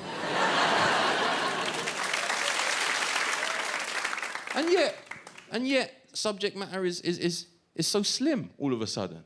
When there's profound issues throughout the universe that are as yet untouched. Profound problems that man has not yet solved. For example, the human ability to make Kanye West smile. You know? That is a lifetime goal I really want to achieve, you know? It's like, I don't know if his lips are all poorly, but it must have happened once, surely. Perhaps when his daughter was born, or maybe when he thought, I'll call her North. Even then it would have been in private. He might have smiled or he might not have liked it. I can't be sure and I need to know. Does he even really have teeth he can show? I know it's tough making millions of bucks, basically doing all the things that you love. Lest we forget, he is a genius, married to a model who attends to his penis. For God's sake, spare a thought for Kanye, cause the poor guy's options aren't great. Rapper to rapper, let me sit with him a while and do the impossible, make Kanye smile. Ooh, Kanye, you gotta crack a smile. I've gotta make it happen, I've gotta make it happen. Oh, just a fucking cheeky little grin. Please, I need to know that you're happy within. First up, take him to the circus. Who knows, a little smirk might surface. Or take him to a fun fair. See the clues in the name, there's fun there. Kanye, I hope you show your teeth when we go on the roller coaster. And I reckon you'll have a smile ready when I hit a coconut and win you a teddy. No good? Alright, change tact. How about a really cute animal fact? Otters hold hands when they sleep in a lake. Stops anybody from drifting away. Yeah? Okay. Nothing that a one-liner won't kill. Warhorse walks into a bar. Barman says, why the long film? Ooh, Kanye, you gotta crack a smile. I've gotta make it happen. I've gotta make it happen. Oh, just a fucking cheeky little grin. Please, I need to know that you're happy within. Peace. Thank you very much. Thank you.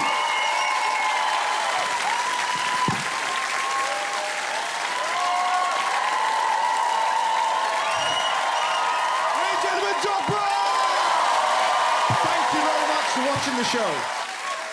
And for goodness sake, when you yawn tonight, watch out.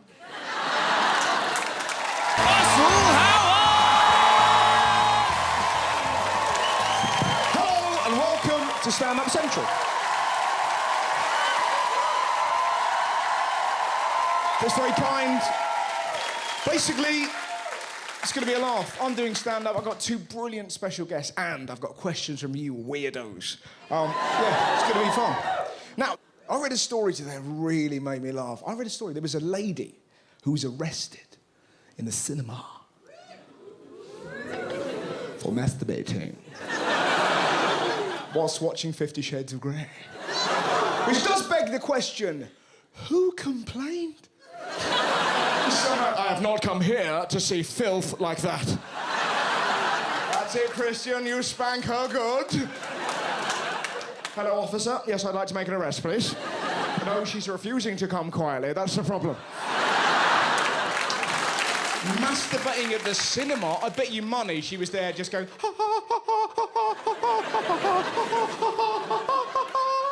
Done. That must have been a tricky arrest. Because if she's touching herself over 50 Shades of Grey, imagine when they tried to cuff her. just oh, yeah, that's the stuff. Dominate me, you bastard! It's like uniform dating. Cuff me. Have you seen that website? Uniform dating? It's amazing. It's for people who want to go out with people whose job involves them wearing a uniform. Let's call that what their website is. Women who want to bang firemen. Because I refuse to believe there's ladies sat there going, fucking hell, Trace. Look at him. It's the lollipop man.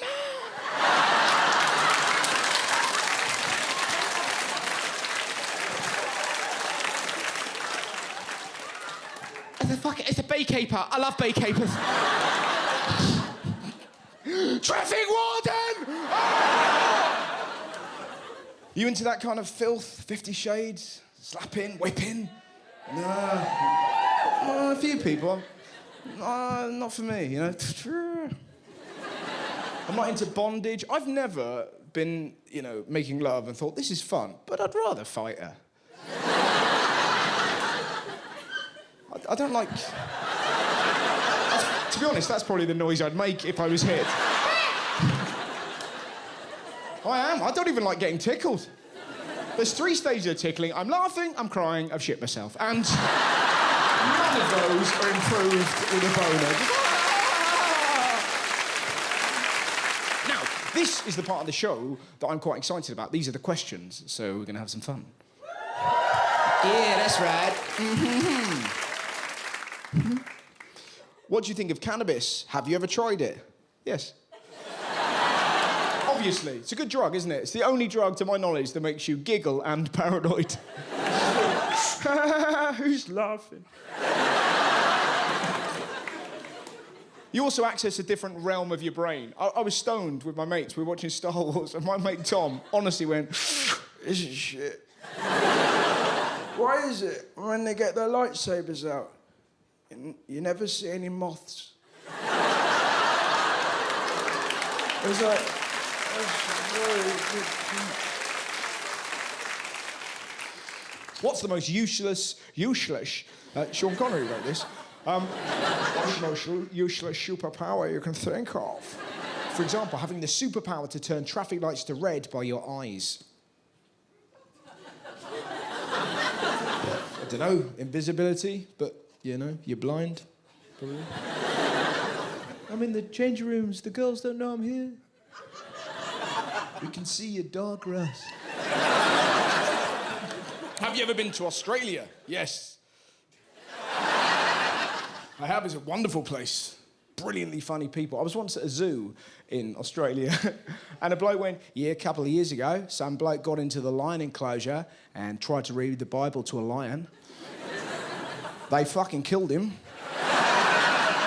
It's a bloody long book, implying that was the reason why they done it. Like there was a lion sat there going, well, this is dragging. If he says bagat one more time, I'm going to scoff his guts. Now, you up for your first act? Superb! This man is really funny. He's also from Norway, which is an excellent place to go. I went to Norway last year and had a fantastic incident with a waiter because they were eating reindeer and deer, and I got a bit freaked out. And I was like, mate, what's the difference between deer and reindeer? And this bloke genuinely looked at me and went, one is Rudolph, the other is Bambi. You must decide who you love more. It's a brilliant place, and he is a brilliant comedian. You're going to absolutely love him. So please go wild and crazy and welcome to stage the fantastic Daniel Simonson!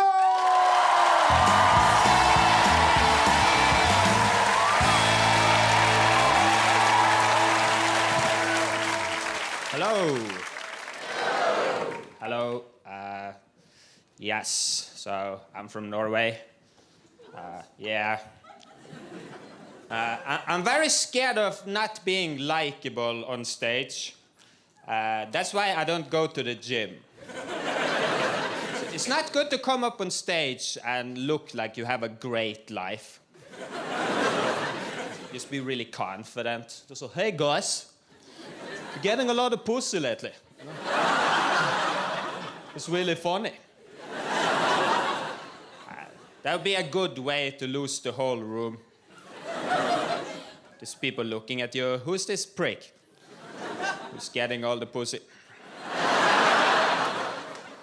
It's much better if you come across as a loser. and you talk about how much you suck. Ska man få, oh, hello everybody. I never seem to get any pussy. Because I'm so awkward. Sometimes I think I might kill myself. 5 stars. So, I don't like my jumper.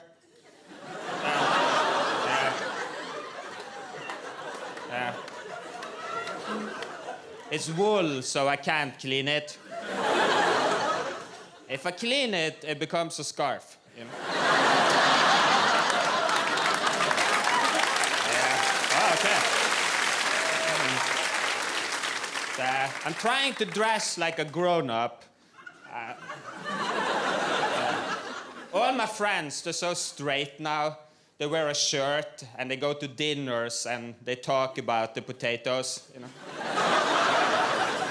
That's not me. I love rap, so I want to be baggy. I was in this vintage store and I saw this amazing jumper from Adidas. And as soon as I saw it, I was like, that is me. If I have that, I will be free. Then I tried it on, and it was too big. So I couldn't buy it. Not too big for me, but too big for society.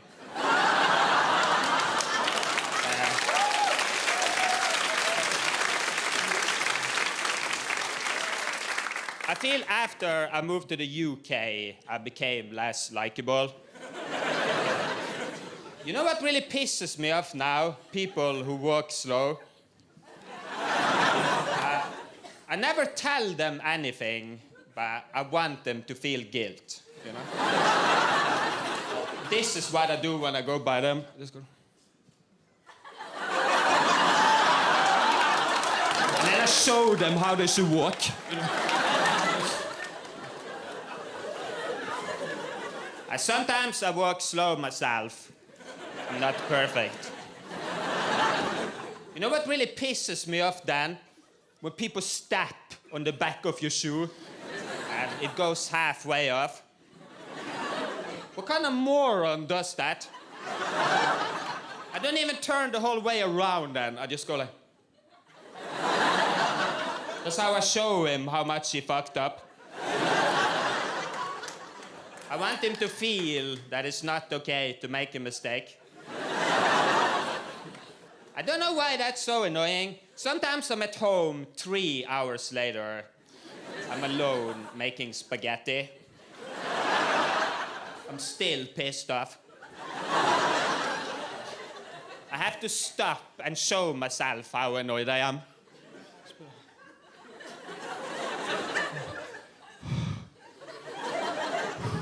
I'm just breathing negativity into the spaghetti. And then I eat it, and it goes back into me. Yeah.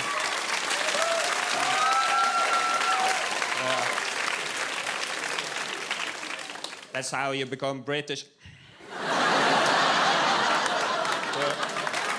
guys, that's it for me. Thank you. Yeah.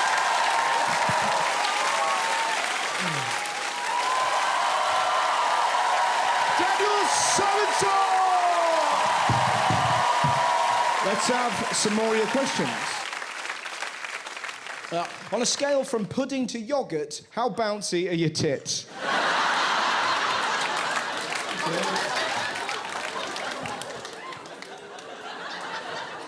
I think we're dealing with semolina.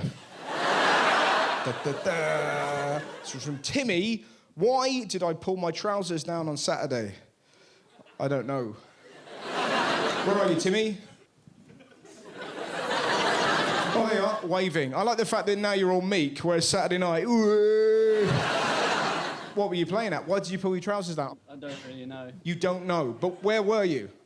Out for my 21st. You were out for your 21st. Well, the clue's there, so I'm guessing you were quite pissed it was your 21st birthday, and you're like, I'm allowed to do anything. You're like, well, not anything, fucking anything.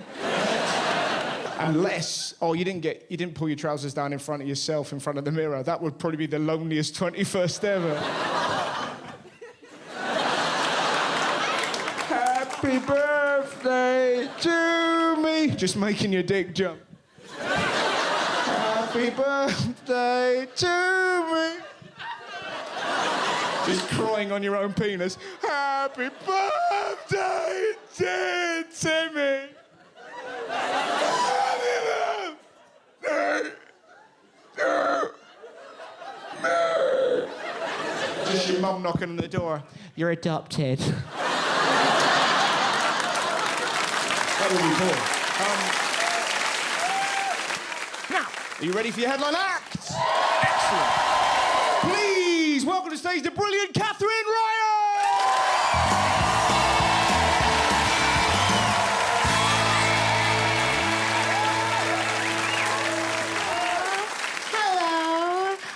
Thank you very much for being here. Look at you. Thank you to the people who are watching on TV. I love TV, so I'm glad to be here on TV. It's amazing, isn't it? I love celebrities, and I get in trouble sometimes for talking nasty about them. That's not fair, right? There are some celebrities who are amazing. Some I will never say a bad word about, right? Like Mo Farah. Look at him.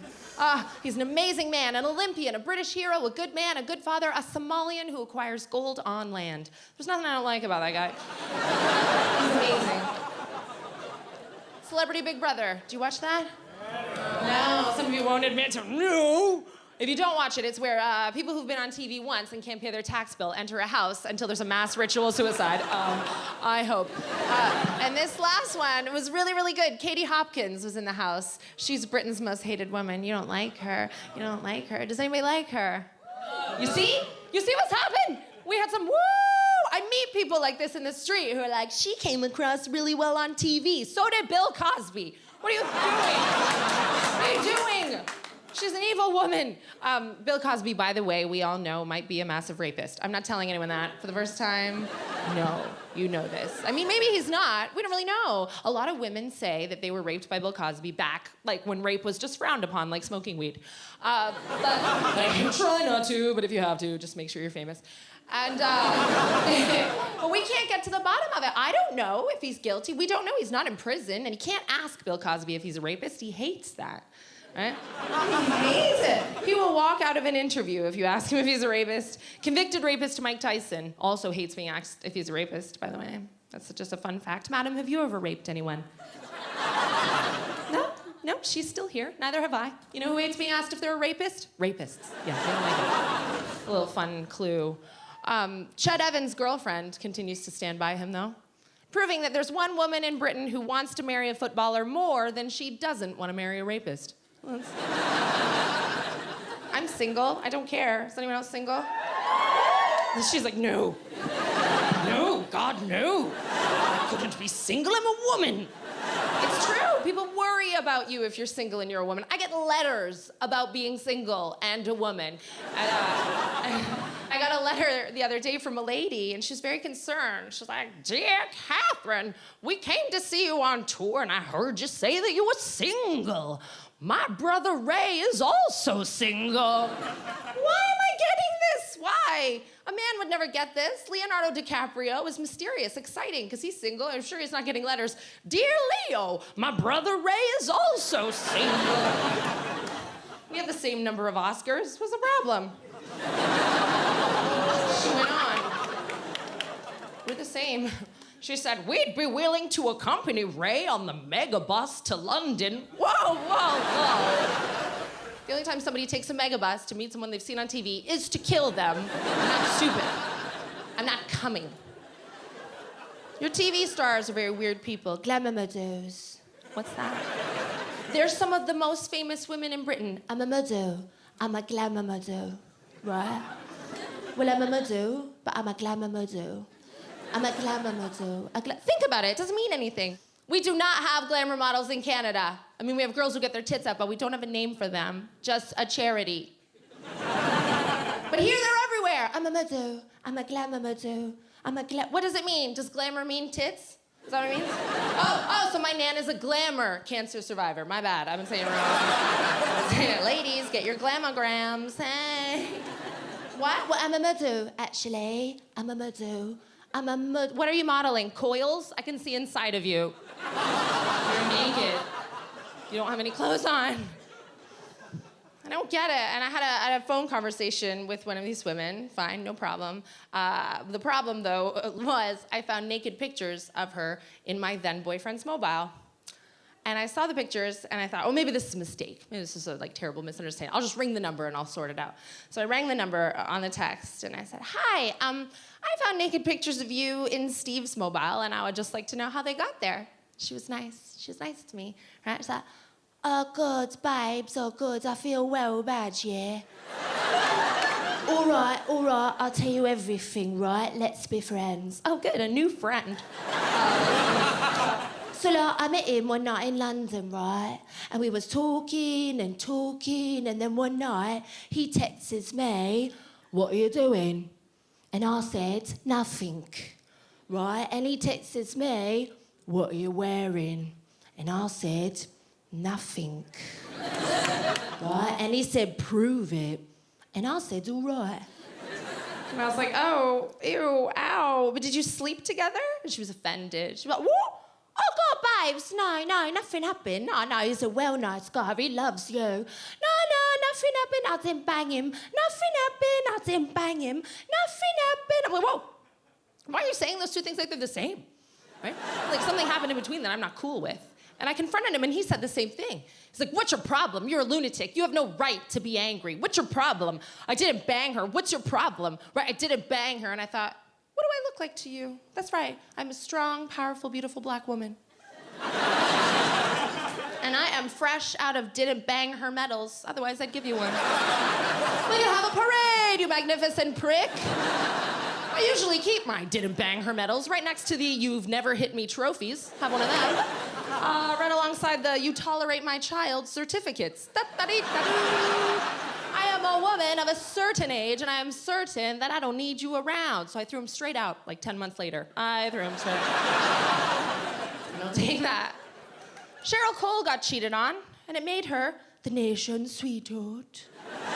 Isn't she gorgeous, right? Gorgeous like a baby. So gorgeous it makes you forget she's garbage. That's how hot that chick is. That's how... Don't feel that, don't. Cheryl Cole would glass each of you in an alley tomorrow. So sad for Cheryl Cole. No, but she's gorgeous. Absolutely gorgeous like a baby. And I know I can't do a Geordie accent, but I don't care, no. I don't care. It's a bit more UK calypso when I do it. I don't care. I don't care, no. Are you talking to me? Are you talking to me? I'm the nation's sweetheart. The nation's sweetheart. No! You were the answer to the question, how beautiful do you have to be to make the nation forget about your racist assault charge? That's what it is. Think about it. She's too beautiful to be human. That girl is gorgeous. If you were the Antichrist and you wanted to come to Earth and fit in and do well, you would do it as Cheryl Cole, wouldn't you? Trust me, even God's throwing everything he can at this thing. Malaria, it won't die.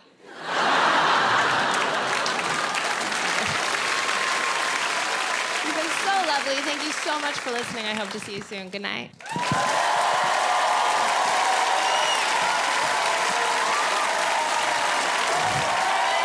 Ladies and gentlemen, the wonderful Katherine Ryan! Give it up for the 2 acts you saw! And for Christ's sake, Tim, keep your dick in your trousers. Good night, my friends.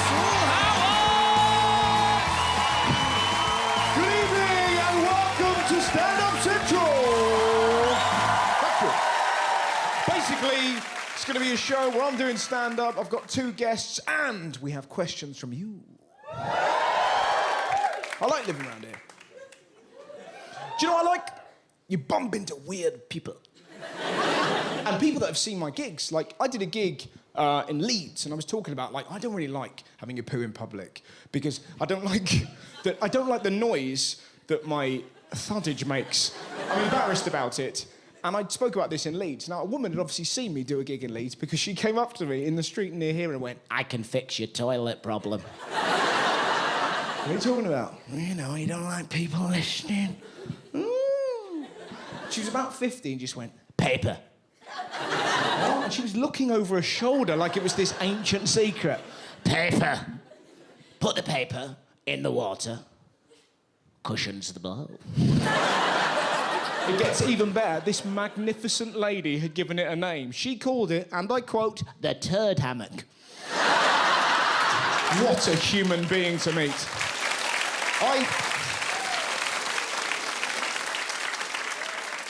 I'd far rather meet people like that, you know? I'm interested in real people. I don't really like the celebrity world. I got asked to meet Miley Cyrus recently. I'm not sure if I ever said fuck off quicker. It's like, but what would you talk to her about, you know?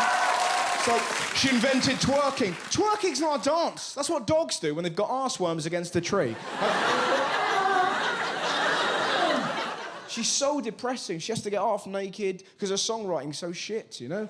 Just, oh, lick a hammer, don't listen to the words, look at my flaps, you know? You never saw Bob Dylan doing that, did you? Just, how many roads must a man walk down before you must call him a man? Just Otis Redding slamming his dick in a wheelie bin, sitting on the dock of the bed. It's depressing. What's depressing? You know the girls from Geordie Shore? They make more money than doctors. They've got a fitness DVD that sold thousands. Athletes should do fitness DVDs, not slags. I knew I needed more upper body strength when I struggled wanking Callum Bestoff round the back of my hickey. At this point, you may be feeling a deep burn. Don't worry, girls, it's just a status. You know? More than doctors? Geordie Shore fitness. What next? Joey Essex advertising books. Although, in fairness, that is an advert we'd all like to watch. I used to think the squiggles inside there were dead spiders, but they're not.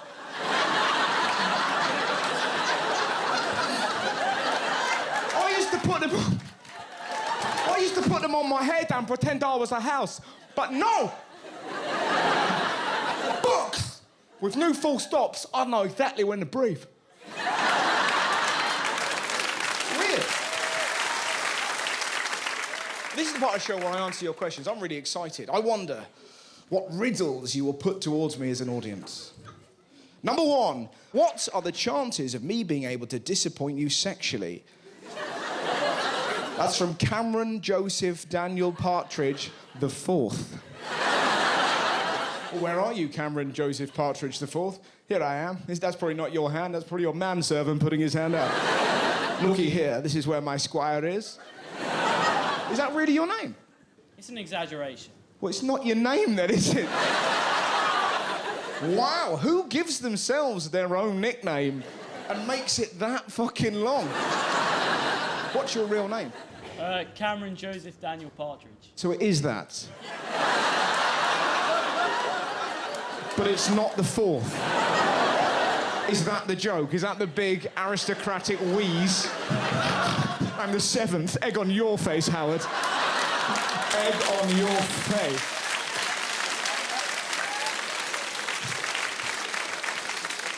Give me that quail's egg. And what do you do, Cameron? Sixth form student. Sixth form student. What do you hope to be when you're big? Landowner. Nice. Your teachers must fucking hate you. What do you want to be when you're older? Landowner, forager, adventurer. At my college, I want to work with metal. Heather from Leeds. Heather from Leeds. Hello. Do you like the Yorkshire accent? Yes, I do. Heather, can you say, oh, bastard, for me? Oh, bastard. Yeah. Nice.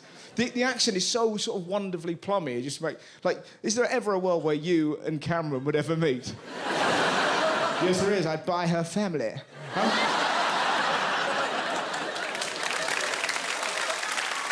You up for your first guest? Excellent. Then please welcome to the stage the wonderful Phil Wang!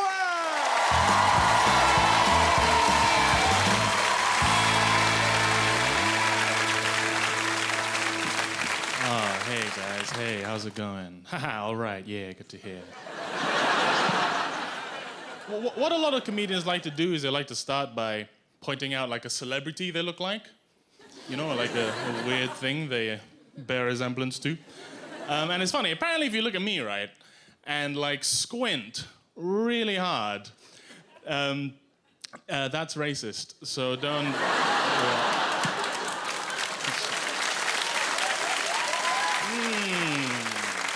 It's a really offensive impression. Yeah, my father's Chinese, you see, my father's Chinese, that's the mystery solved. Father's Chinese, but my mother's English, so relax. And when they met, they were just instantly attracted to one another, you know? My mother had a case of what's known as yellow fever. Pretty cool, right? Nice one, Mom. You slag. And my father had a case of what's known as wanting to move to the UK. And they just, you know,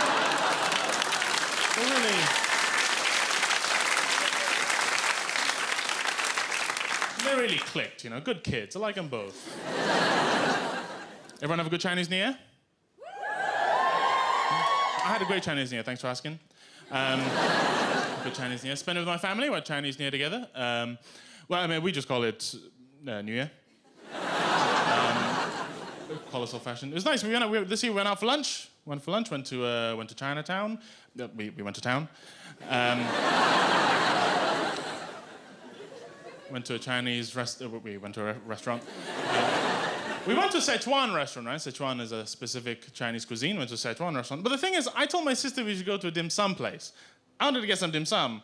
But then she told my father we should go to a Cantonese place. And then he told my mother we should go to a Sichuan place. You know, just classic case of whispers.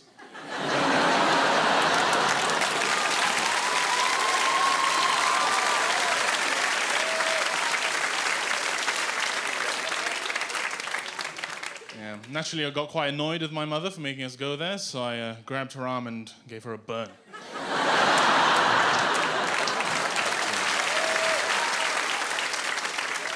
But hey, family's family, you know, and I wouldn't change them, not for all the tea. Didn't think I had another, did you? Ha! I've got 50 of these. Okay, you guys have been swell, man. I'm just going to finish now with some comedy characters. I've been working on some characters because it's important in this business to display your range. So I've been working on some characters, see what you think, okay? This is my first character. This is the bulimic Tyrannosaurus Rex. Stay with me, fellas. The bulimic T-Rex. Okay.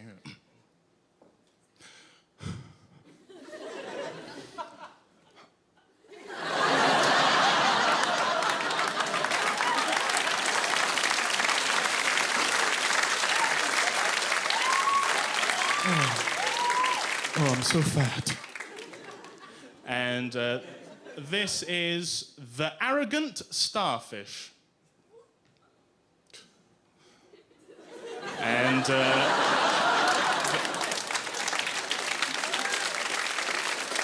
this is my last one. This is my last character. This is the forgetful red pen. Okay, the forgetful red pen.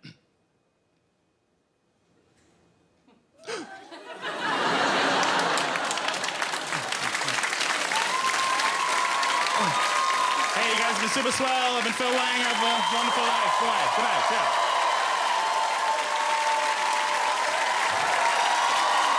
Mr. Phil Wang! Let's have some more of your questions. This is from Jade. Have you ever Googled penis puppy? If not, why? Jade, where are you? Hello. I haven't Googled. Look at the camera trying to find you. There was real vigour to the way you ran there. The interesting thing is, his Tinder handle is actually penis puppy, so... I haven't Googled penis puppy. What is it? It's like a really cute picture of a dog. It's a cute picture of a dog. But it kind of looks like a penis because how it's fallen asleep, like its ears make the head with his head. Okay, so it's a sleeping dog that looks like a dick. I haven't seen that. That should be a new round in Crufts. Well, mate, you seen a new vag cat? Oh, it's funny. This is from Stuart Hawkins, the less successful of the Hawkin brothers. Have you ever threatened someone without meaning to? Yes. It's one of the perils of having a lazy eye, I'm afraid. Fuck you, sir. Sorry, madam. Now, well, it's time for your headline act of the evening. He's one of my favourite comedians, genuinely one of my favourite comedians in the world. I love watching him, so I'm going to sit back and watch him with you. So it's going to be fun. You're going to love him. He's absolutely brilliant. Please welcome to the stage the wonderful Andrew Maxwell!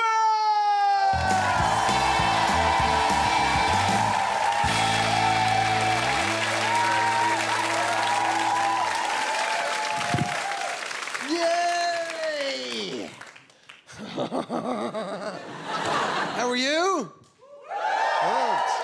Let me tell you some things about myself, my friends. I've lived in England 20 years. That's the reaction you get from English people. Nothing. There's nothing at all. Let me tell you, my friends, that is not the reaction you get back home in Ireland. When you tell other Irish people you've lived in England for 20 years, this is what you get. How? How have you lived amongst the English for 20 years? How? How have you not lost your accent? What are you talking about? I'm not going to lose the only thing attractive on an Irishman. Right? I advertise Ireland. I do. I advertise Ireland, including Northern Ireland, which is not an easy sell. I don't know if you know this. There's a couple of elephants in the living room there. Does anybody here know what the #1 tourism attraction in Northern Ireland is? Giant's Causeway is what it always used to be, yes, sir. But it has recently been taken over by the fact they've spent millions on a Titanic exhibition. Millions! With the slogan, "It was all right when it left here."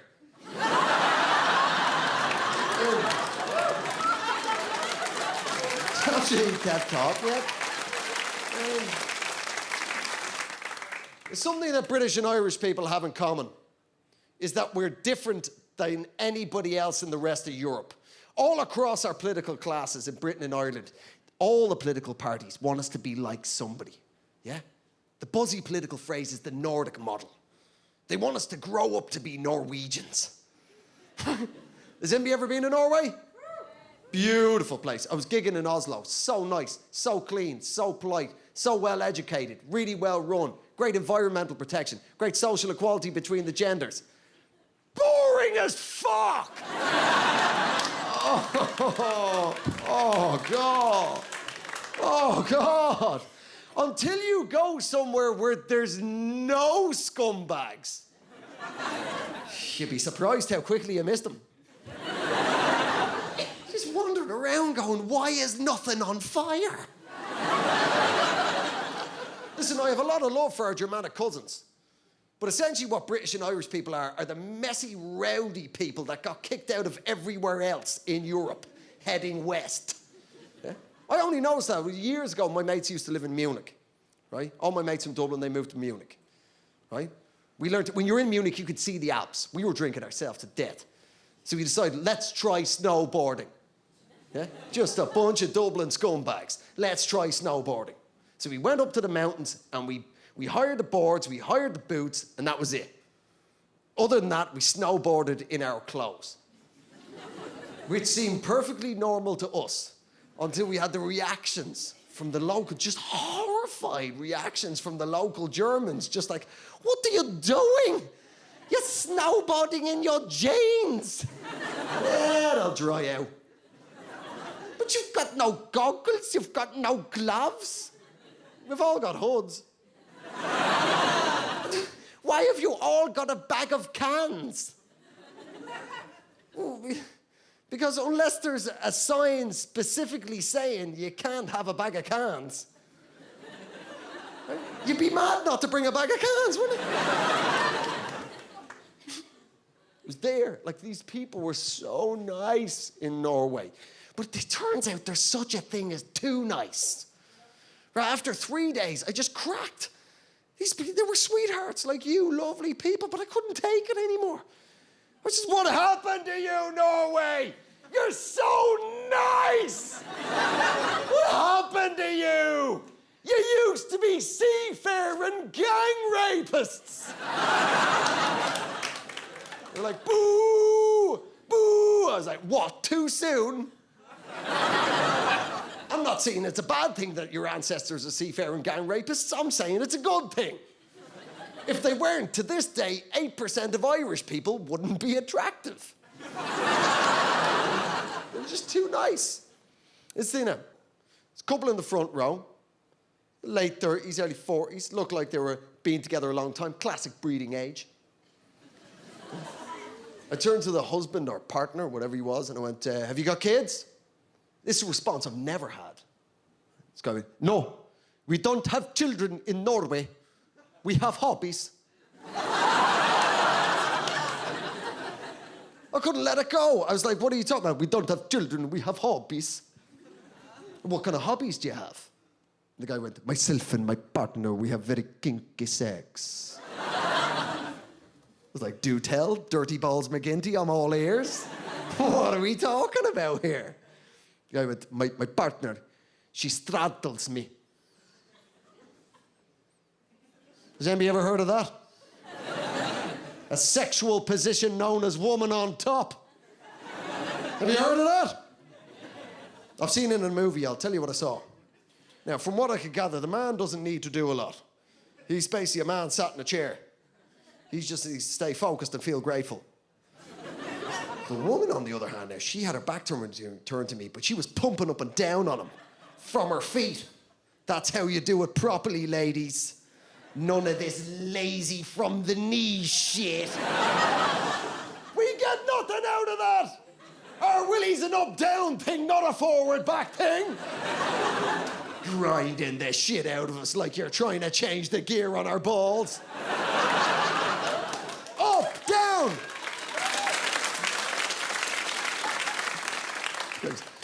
She straddles me. And then she takes my belt and she wraps it around my neck. And the harder she strangles me, the harder she pumps on me. And the harder she pumps, the harder she strangles, till I think I'm about to die. And I come with fear.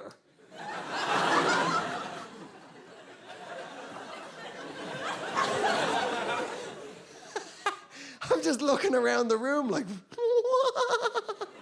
everybody's there. All the Norwegians are just like, yeah.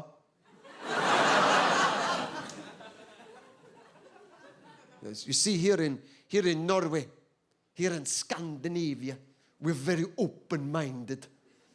You cannot shock us. We're very open-minded. This is like red rag to a bull for me. Well, I can't shock you. Ireland's premier wind-up merchant. I can't shock you. They're like, no, we're totally unshockable. Yeah. I can't shock you. No. Well, I'm from a place called Ireland. And in Ireland,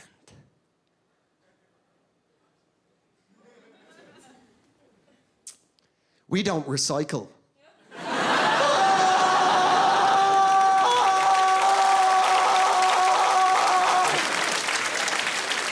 Have a great night. Thank you very much.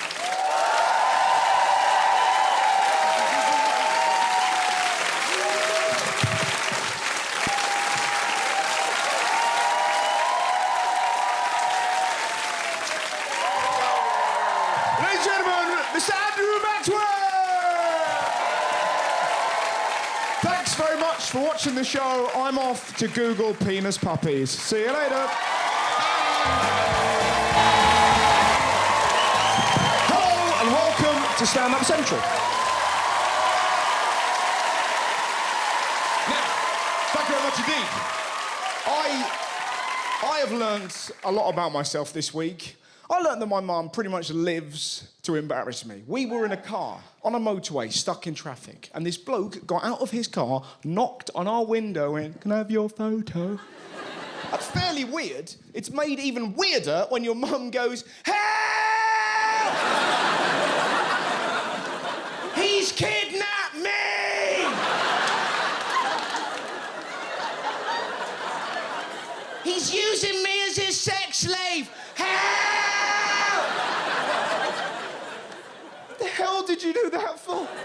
quote my mum directly when I say, because I'm 57 and I don't give a shit.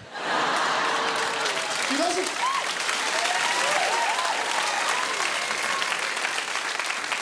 We were in Starbucks the other day. You know when they do that thing, can I take your name? My mum's like, I don't know what it is. My creator calls me number 4. I've never seen confusion like it. Poor girl's writing number 4 on a cup. Cappuccino for number 4. That's for me.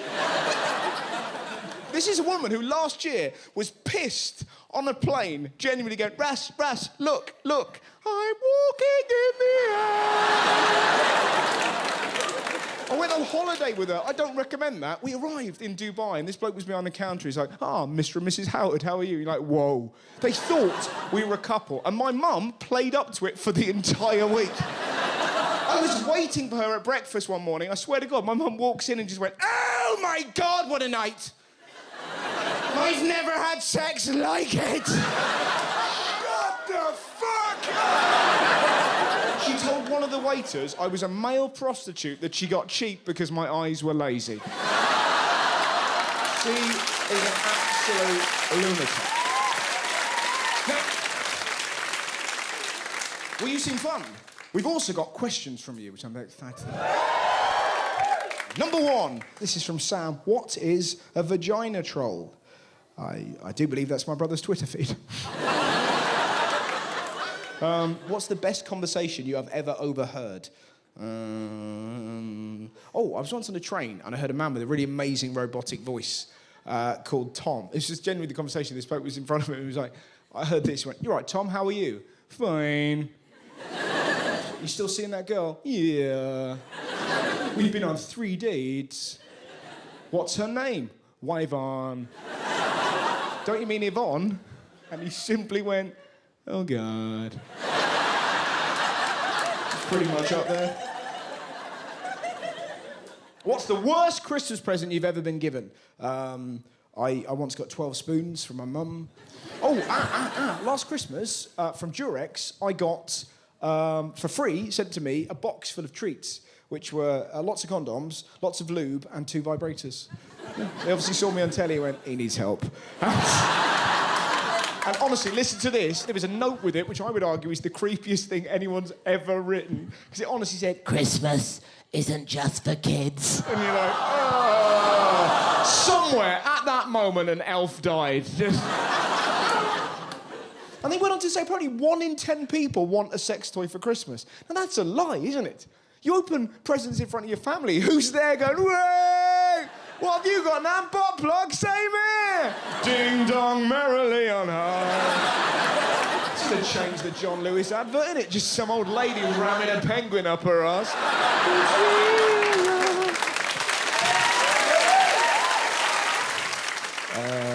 I challenge you to say my name. Nika Kuznetskiwa. Go on. Nika? Kunsevich. Sounds like a quite an off-colour thing you could order from Subway. I'll have the Kunsevich, please. Foot long. What do you do, Nika? Nika? You're a teacher? Oh, wow, the fun you must have. They just call you Miss, right? Miss K. Yeah, nice. I love that. Nah, fuck that. Miss K, innit? I had a rude boy kid come up to me the other day. He was in an apple shop. He was just this little sort of rude boy white kid, like, comes up to me like that. He's like about 9, and he's like, oh, my days. You're Russell Howard. What do you mean, oh, my days? You haven't had any. You're 4. He's like, man, you're well jokes. Do you know that? You're well jokes. And then he starts showing me jokes that I've told on this laptop in the shop. Look at that. I was like, yeah, I remember I said it. Yeah, that was all right, that one. I didn't mind that. And I got a bit embarrassed because he wouldn't leave me alone. I said, what do you want to be when you're older? Footballer, innit? And so I said, good luck with the football. This is how cocky and full of swagger this young boy was. He honestly looked at me and went, good luck with the comedy. And off he bounced.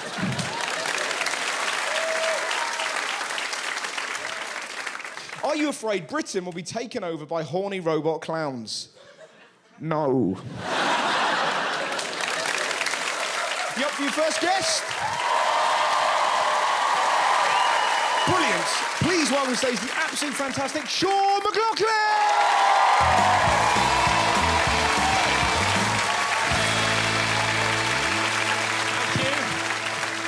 Thanks. You all right? Yeah. Good. I'm good too. My name's Shaun McLoughlin. I'm all right. Tense. A lot of tension in my life. Very tense at the minute. I've quit smoking and I'm moving house. I accidentally heard that song Bop today. I'm a bit tense. It's sort of... It's very difficult to move house today. It's very difficult to build a life if you're a young person, I think. Very difficult. It was much easier for older generations, I think. Much easier. The baby boomers, they had it sussed. This is how I know. I was asked a question by a man in his 50s. A young person would never ask a young person, ever. I said to this guy, I'm moving house. He said, you're moving? Are you renting or buying? What? Am I renting or buying? Am I renting or buying? Buying? Hey, you're going to the butcher's, are you? What are you getting, sausages or gold? What? You think I can get a mortgage on a house? Mate, I'd struggle to get a mortgage on a baguette. I'm never going to own a house. I'm never going to own a house. Guys, I'm never going to own a house. I'm more likely to win the Grand National as a horse than to own a house. Maybe some of you in here are thinking, but Shaun, what about the fact there are parts of the country that are pretty affordable for a first-time buyer? Oh, really, are there? Are there parts of the country where the asking price for a house is minus £1,600? Because that's my budget. It's a Burnley where they give you £2,000 for taking a house off their hands. I don't think so. It's bullshit. All these letting agents saying to me, well, if you move here, you'll be near the Sainsbury's. Well, then I can't move here. I do my food shopping in the discount aisle of Lidl. I can't shop there. Yeah, but you didn't even know Lidl had a discount aisle. Well, it does. It does. And believe you me, you shop there long enough, you start saying things you never thought you'd ever say. Things like, hey, what's for dinner? Croutons or Slovakian Dairy Lee? What's for dinner? Learn things. I've learned. I tell you now what doesn't taste like chicken. Otter. Oh, God save me. I'm so skinned. It's so hard, especially in this job. I'm a comedian. I've got to do things. Got to go out and see people and observe them so I can write material about them, you know? The moment I can't afford to eat and I can't afford to leave the house. What sort of fucking material am I going to come up with? Hey, ever notice how your tears are thinner when you got no potassium in your diet? Oh. I have to think about my life and where I'm going because it's not just me it's affecting. I've got a girlfriend. It's kind of an interesting relationship, I suppose. I'm 27. I live with my girlfriend, who is 37. Yeah, it's been quite an ego boost for both of us. It really has. Go out with someone older. That's what I'd say to all of you. Go out with someone older. If you're with someone, break up with them. Find someone older, honestly. My girlfriend is 37. She's 37. She's like a sexual partner and a constant reminder that the good times will end. Right, she's 37. What can two 27-year-olds offer each other apart from hope? Nothing. We can offer things. It's a system. I give her money for hit medicine. She gives me Werther's Originals. It's a system. This makes sense. This thing on. I love her. I love her with all my heart. I do. She's my best friend, my girlfriend. She's my best friend. She's got a catchphrase. How cool is that? My girlfriend's got a genuine catchphrase. Her catchphrase is, you're a liar, Shaun. This is her catchphrase. No, going out for a few years, we reach a point where we realise we're very different people, me and her. We're very different people. That's not a problem in love. It's not a problem. And she's also very different to how you'd imagine. You know, you look at me, you maybe think I go out with a certain type of person. She isn't really like that. I mean, you look at me, you probably think I've drawn some tits in a shoebox. I'm calling it my girlfriend. That's not either. She's got a national insurance number and everything. But I suppose the big difference is that she wants to get married. She's at an age, I guess, she wants to get married. And the thing is, I love her. I don't know if I love her enough to marry her. That's the truth. No, and that's not to say I don't love her. It isn't, okay? Because I do. I love her to bits. I would take a bullet for her. But in the leg. Does that make sense? I wouldn't take a headshot. Or should I? If one of us has to die, it shouldn't be me. I'm young. I can still have a happy life. Anyway, that's me. My name's Shaun McLoughlin. Thank you very much. Hope you've enjoyed it. Thank you.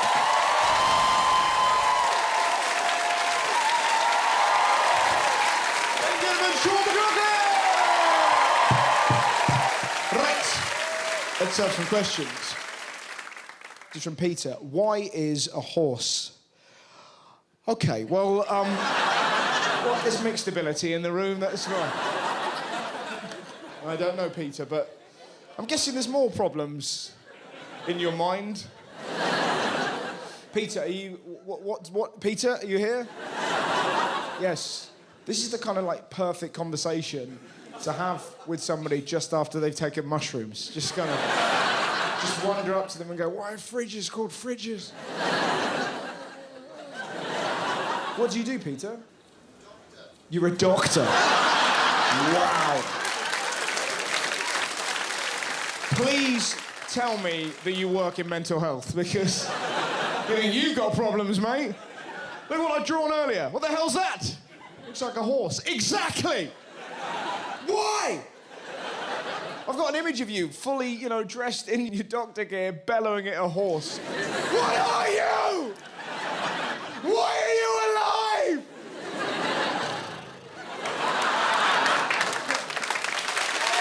Right, you up for your headline act? Excellent. This lady is absolutely fabulous. You are going to love her. She's one of my best friends in the world. She's also very, very funny. Please go wild and crazy. Welcome to stage the wonderful Roisin Conaty!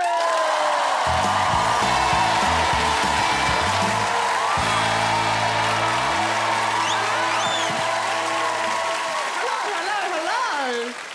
Wow, you lot seem like a bloody lovely crowd. Yeah. It's lovely to be here. My big news, ladies and gentlemen, is that I've got gallstones. Or my sex crystals, as I like to call them. Genuinely, I've got gallstones. And I asked my doctor, I said, sorry, why have I got gallstones? He went, oh, it's because you've got the 4 Fs. I was like, oh, OK, what are the 4 Fs? He went, fat, opened with it. I went, mate, you've got 4 to choose from. The next one better be fucking funny. He goes, fat, fertile, fair-skinned, and 40. I went, well, OK, well, I'm not 40. And he went, meh. I was like, so what do you mean, meh? Where did you fucking learn medicine? The School of Meatloaf? 3 out of 4 ain't bad. Meh. So yeah, basically now I'm on a health kick and I've been trying to get healthy and it's exhausting because it's an enforced health kick. It's not even a choice. I'm a smoker and I hate being a smoker. Basically, being a smoker is like being a nutcase. You're arguing with yourself all day long about smoking. And I just stop selling cigarettes. Just stop selling. I'm a crackhead. I've got no say in it. Stop selling them. Instead of your stupid little measures, like every year the government come out and they're sort of like, we're raising the price of cigarettes to deter the smoker. We're raising the price of cigarettes to deter the smoker. It's like, no, when you raise the price of cigarettes, all you're doing is making poor people not buy fruit. That's all that happens. Sorry, how much are those fags? Put those apples back, Gary.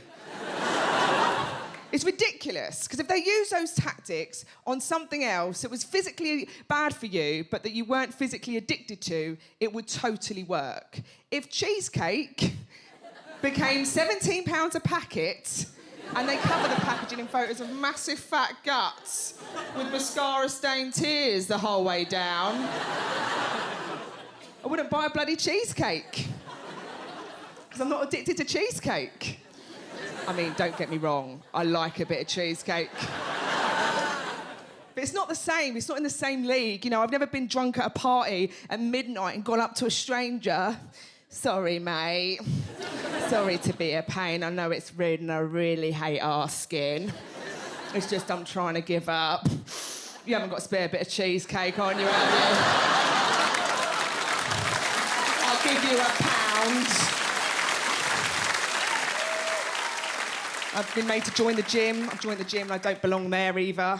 I mean, I do, but you know, I mean...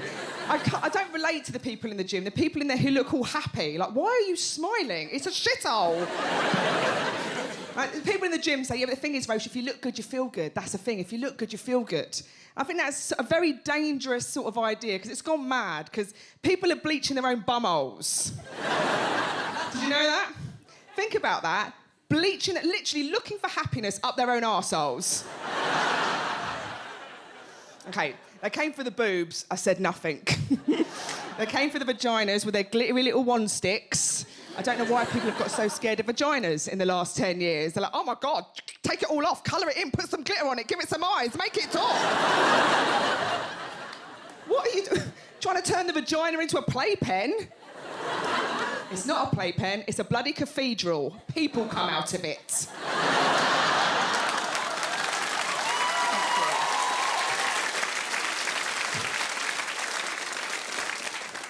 But when you come for my bumhole, I've got something to say.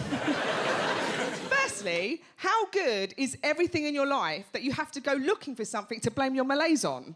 Like, most of us can still find enough reason to blame our unhappiness in our everyday lives. Our jobs, our relationships, our, family, and even physically. Front on, there's enough to make you depressed, surely, on any bad day. Like, well, this is unplayable. What to do with this? Imagine being that sorted, you go looking for shit. Like, well, I've sorted everything out, but I still feel down. I don't know what it is. I just don't feel right. I feel like a bit... Hang on a minute. My arse is too arse-coloured.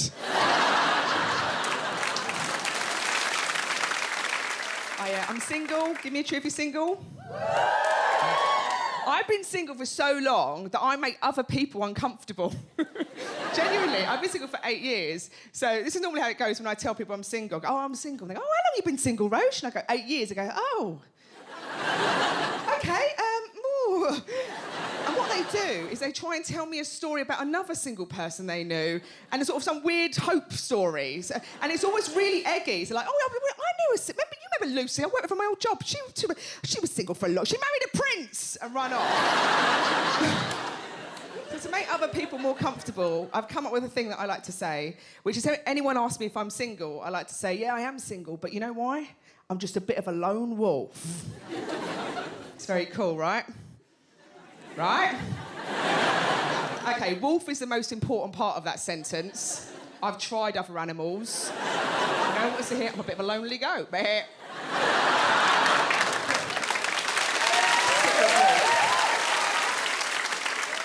My sister's always asked me, do I miss romance? She goes, do you miss romance, though? You must miss romance. And I've never had really any good experiences with any romantic gestures. Never. I always find them... Like, I went on a date a while ago with this Spanish guy, and he's very nice, and he invited me to his house, and I went into the front room. And when I got in the front room, there were candles literally everywhere. And that's when I worked out there's a very fine line between romantic and sacrificial. About 3 candles in it, I reckon. I genuinely didn't know if he's going to ask me to go to bed with him or kill a goat. And the last time anything like this happened to me was when I was with my ex, like 8 years ago. That's how fucking long I've been single. The last time this happened, I came in, he stood there in his pants as candles. I was like, ooh, sexy times. He's like, no, power cut, can't find my fucking jeans.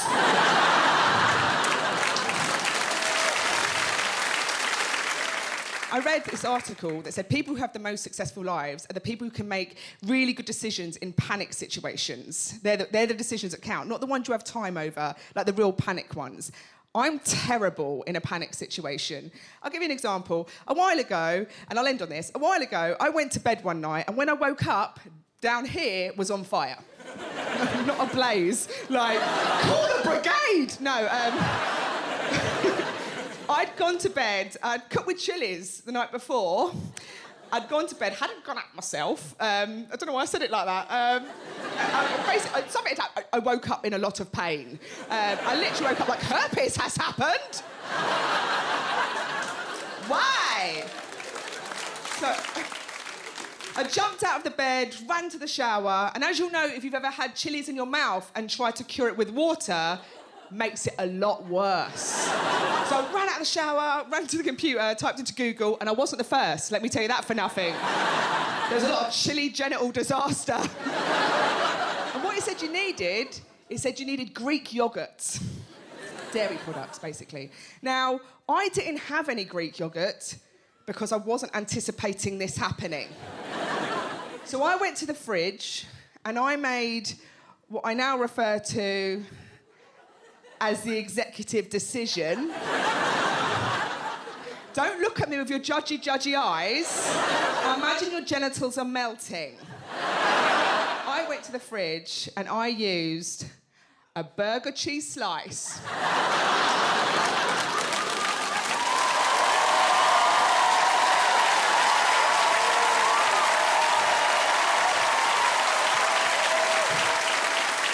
Guys, you've been absolutely lovely. Thank you very much. I've been Roisin Conaty.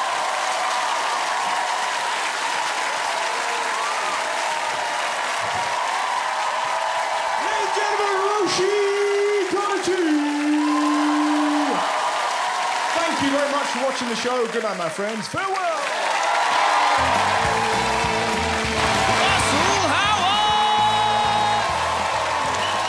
Hello and welcome to Stand Up Central. The show is me doing stand-up, 2 guests, questions from you, fine people. I saw something fantastic today that made my head explode with laughter. I was in a male change room and there was a 6-year-old girl there. Now, steady, right? But it does create real tension when there's a 6-year-old girl in a male changing room because you become very aware of your penis. You know, what if it hits her? What if I tap her on the head with it? What if she bites it? What if, God forbid? But none of those things happened. She was wonderful. She was prowling around the change room like she owned the place, just pointing at naked men, just, Willie. Willie. Boobs. Thyroid problem. Willie. And then she did something magnificent. She ran at a bloke that was about to go swimming. He had trunks on and a little hat. And then this little girl just ran at him and just went, I went swimming earlier! I had a wee in the pool. He was horrified. Everyone else in the change room howling with laughter. And that was the best thing. I'd never seen a naked man laugh before. What a treat that is. I didn't realise the junk got involved. It's the loveliest thing. He's having a giggle. He's having a wiggle. I love it when a laugh occurs from nowhere, you know? It's great when life does that. I had one in Ireland last year. I was watching a lady, pretty about 60, having a sip of tea in this cabin, just having a lovely sip of tea like that. And her phone rang, and nobody could have predicted the noise that this little old lady's phone would make. Because from nowhere, it roared, I'm too sexy for my shirt! She picked the phone up and went mental. Just stop calling me, would you bollocks? I said the phone, I said again, stop ringing me! And she turned to me and went, sorry about that, love. My husband changed my ringtone and I don't know how to fix it. Oh, everyone in the country wants to meet that 60-year-old man and shake him by the hand. You had an image of him just following his wife. She's in a restaurant, Dave. Fucking ring it now. Oh, she looks furious. This is better than the time we put cocaine in the sugar bowl. You know when you're not allowed to laugh, but all you want to do is be like, It's like a friend of mine got mugged recently, and again, yeah, exactly. I was trying my best, but for some reason I was in a giggly mood, so I got mugged, and you're like, oh, yeah. So yeah, what happened? And listen to this for a story. I was trying not to laugh. She's like, this arsehole grabbed my bag, but he didn't get my phone. So what she thought she'd do, she thought she'd throw the phone at him, knock him out, and go over there and pick her bag up. That didn't happen. What she did, she threw the phone, and the man simply caught it. You've forgotten something! Cheers. Now, this is the part of the show that I'm quite excited about. These are the questions, so we're going to have some fun. Would you rather be a cat for a day or a wizard? I'm going to go for wizard. Yeah, well, exactly. Why would you? I took some hobbits through Mordor. Yes, well, I buried my turds in a garden. 1-0 me. What cheers you up? It's quite profound. I think the thing that cheers me up the most in life... Do you know what it is, honestly? My neighbour 2 doors down, Roger, he's fucking great. Honestly, he's the poshest man I've ever met. You know, he's one of those guys, everything's exciting. You're like, you're right, Rog? Yes, I am, amazing. Do you know, I've just had the most glorious sandwich in my life. It was wonderful, Russell. Ham, cheese, melted. And you're sat there going, this man is describing a panini, and yet he's happier than I've ever been in my life. This is how great he is. The other day, I saw him across the street, went, you all right, Rog? And he went, I'm more than all right. I'm super duper wiggly woo. Cool. Right, you up for your first guest? Brilliant. Please, welcome to stage the absolutely fantastic Ian Sterling!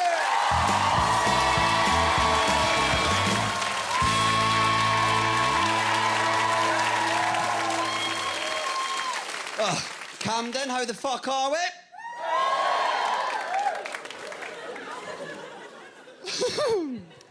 It's nice to be here.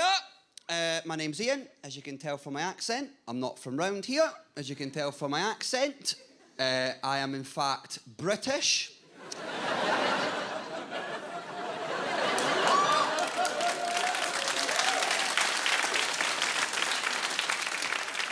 I'm furious about it. No offence, English people. Well done. You've done wonderful things with the place, right? But what happened was we had this referendum. Scotland had this referendum, and I'll explain to you what happened. Basically, Scotland, we were going to go independent, right? We were going to vote yes. Don't listen to, like, the facts or anything. We were going to vote yes, and then David Cameron promised us a load of shit. So we didn't vote yes. Then that prick gave us none of the shit, right? That's what happened. The analogy I'm using at the minute is, you know, like at the end of every action film ever, there's that like final scene, like the bad guy's been like cornered by the police. He's like grabbed a victim. He's got a gun. And he's just like making demands. He's like, I want £1 million. I want a helicopter out of here. And I want control of my own taxation policy. Right? The guy's losing his mind. And eventually the police go, look, man, put the gun down and you can have whatever you want, right? And he puts the gun down and they shoot him in the fucking face. That's what it feels like to be Scottish currently, right? Oh. We've got an immigration minister at the minute. Our immigration minister, a while ago, came out in the newspapers and went, immigration is out of control. So apparently immigration's out of control now. Like, you can't move for immigrants. Like, you open your bread bin, there's Romanian in there. It's like office nut on carbs. And am I the only one listening to the immigration minister going, immigration is out of control? Thinking, dickhead, that is your job. Like, it's true. A minister is the only job in the world where you can be shit at your job and then just blame someone like 4 years previously that done that job. You can't do that in any other job. I can't walk into a sandwich shop, order a ham sandwich, have the guy give me a shoe and then go, I'm really sorry, mate, but a couple of years ago, this was a Timpson's. Like, you can't do that. Britain's relationship with immigration is just so bizarre at the minute. Like, wherever you stand politically, British people, we all have one fundamental flaw when it comes to immigration, and that is this. As British people, we all romanticise how good Britain actually is. Like, wherever you stand politically, you've got these guys on the far right, like, nah, they come to this country, they take all our benefits, my dad never loved me, right? You've got these guys. But then equally on, you go on the far left, you get some maniac like a scarf on and dreadlocks in, just, come on, guys, quickly, everyone over here, yeah. Look, our countryside and infrastructure. A brown person, how random. Yay! I went to your country once on a gap year. My daddy loved me too much, you know. Wherever you stand on immigration, put the arguments to one side and think about it logically. Britain is a small island on the outskirts of Europe with shit weather in the middle of a double dip recession. If someone comes to this country, we shouldn't be happy or angry. We should be fucking surprised, Shane. I mean, what? We're just so arrogant. Oh, everyone's coming over here. Great Britain. Yeah, so great, yeah. Britain has become like that 50-year-old woman in a nightclub that's convinced herself that everyone's hitting on her. Right, James? It's like, buy your own Bacardi and Coke, Carol Vorderman. Yeah, it's ridiculous. Thank you. Ladies and gentlemen, it's been a lot of fun. Thank you to Russell for having me. I've been Ian Sterling. Good night. God bless. Thank you all.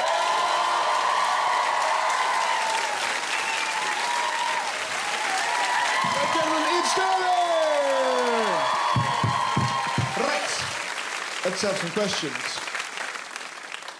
Did you know the male octopus throws his penis to the female so she can pregnate herself and then he grows another? What a lad. Wasn't that on an Attenborough documentary? Here we see. Thanks. What a geezer.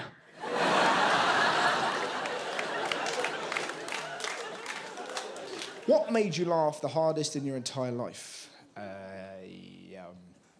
Oh, I tell you what. My friend, Will, is a brilliant comedian. Will Hodgson, he speaks like that. He's from Cheltenham. He's got a pink mohawk.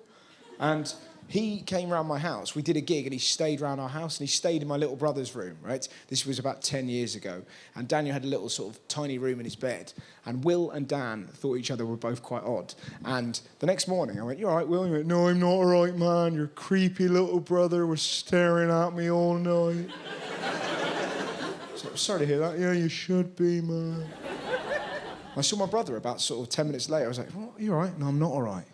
Your mate was staring at me all night."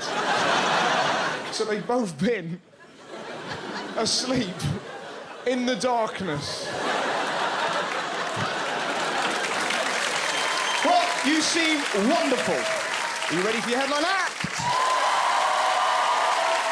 I love this man. I think he's wonderful. Please welcome to the stage the brilliant Carl Donnelly!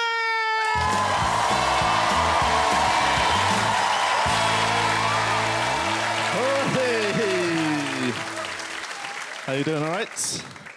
Good, my name's Carl, it's good to be here. I recently got laser eye surgery. It's very exciting, isn't it? It's got some specky 4 eyes in. How you doing? It's the scariest thing I've ever had done, for a very simple reason. It's not a euphemism. They actually shoot lasers into your head, right? But the way you get over the fear is what I want to start with, because I think it's a very nice message, right? This is how I did it. If you want to do anything that's causing you fear, this is how you do it. You have to focus on the positives, but we all know this part. It's common sense, isn't it? But there's a second part you have to do, and that's this, right? You've got to find the negative, and that is the thing that's causing the fear. And I think our nature is to focus on the worst-case scenario. With laser eye surgery, is that it could go wrong, cause more damage, right? But then you find a positive spin on that. So the next time you get really scared, actually, the nice thing then comes in and goes, it's going to be okay, right? So this is how it worked for me. I was like, if this goes right, I don't need to wear my glasses anymore. I thought if it goes wrong, free dog. It's quite nice, isn't it? When actually... But it is expensive as well, getting laser eye surgery. I don't know, I mean, you've got to get it done right as well. Who's getting it done on the cheap? Do you know when you see these signs that says, get your eyes done, £400 an eye? It's like, no, it's eye surgery, innit? That sounds like it's going to be a bloke with like a laser pen in his shed or something. Get it done properly. And the reason I thought I'm going to push the boat out financially is because I come from quite a poor background, so I've got quite a sort of laissez-faire view of money. Like, I don't want to be rich, I don't care about it. I've actually got an achievable level of wealth that I think I might get to one day, which I think is a nice way of doing it. Don't want a big house, don't want a big car. I want to get rich enough that I don't think batteries are too expensive. Because they've always just been well pricey, innit? Like, they've never come down. At some point in my life, I want batteries in every control in my house rather than, like, move them round like some sort of... like some sort of money laundering ring or something, isn't it? The real reason I decided to get laser eye surgery, because it's such an extreme thing, is actually quite a serious reason. I went through a divorce last year, which is crap, and everyone knows it's crap. But what surprised me was the things that some people think might be a positive of moving back out into the world again. And that is my friends who are in relationships and they're my age. They did that thing of getting quite excited that I was newly single so they could live vicariously through me. But actually, sex, when you've been in a long-term relationship, is very scary when you move into the world of being single again because you don't know if the game's changed, right? And I'll give you an example. Like, I was reading the wrong things into everything. I was very oversensitive to what I was feeling. A good little example is I got an erection at the dentist while he was drilling into my face. And part of me went, I'm into that now, apparently. into face drills. So I was all over the shop. It was weird. And then I remember basically what happened was I had to do something that was, I think, quite degenerate, but not my choice. It was a medical thing. I had to give a sperm sample to a doctor, obviously. I don't call it that in the bedroom. The doctor said, can we have a sample of your sperm? And I was like, yes, please. And the reason he asked for it is my dad's got some weird disorder and he wanted to test if I had it. So my doctor gave me a little pot and he went, can you drop a sample in tomorrow? And I was like, absolutely. And the reason I was so confident is because I was newly single. So I could have probably dropped about 7 to 8 gallons in the next day. So I took the pot, and then he said 2 things which changed the world. He went, number 1, don't drop it back to me here. We need it at a hospital. That's where the lab is, where they do the tests. And I was like, that is absolutely fine. What hospital? And he told me. I went, I know that one. And then he said this one. This was the big kicker. He went, and number 2 needs to be there within 30 minutes of it coming out of your body. And I went, what, mate? I live in London. What are the chances of me making that drive the next morning? Ain't going to happen, is it? What's going to happen is I'm going to do my sample, close the pot, put it in my pocket, jump in the car, drive for 10 minutes and then sit in traffic for 40, right? And then just have to drive home, knowing all I've done that morning is take some of my spunk out for a spin.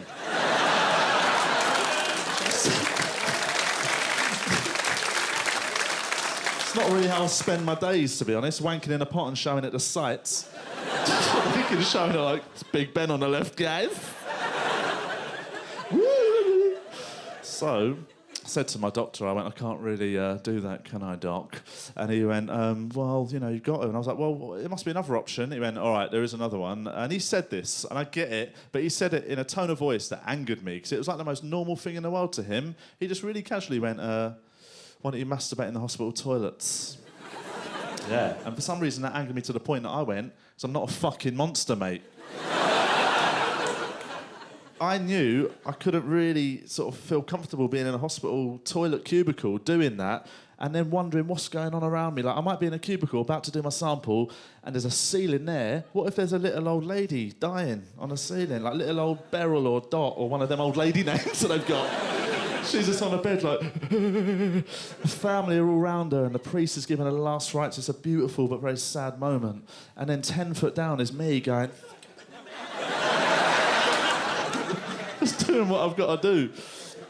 Oh, which, by the way, is my favourite thing. I learnt a proper life lesson from telling this story out loud. Do you know it's physically impossible to act out masturbating without doing it way too aggressively? Have you ever tried it? Honestly, if you watch... Because no one does it like that. It's actually quite a calm moment. I think your face goes onto that sort of standby thing. You're just like... But when you act it out, it's always wrong, man. Women are definitely more guilty of this than men. Have you ever seen a woman's impression of a man masturbating? It's my favourite thing. Because I don't... It's like you don't know us, man. Like, you're sort of... You see a woman talking about her husband or boyfriend, they'll be like, oh, yeah, John. He's probably upstairs having a...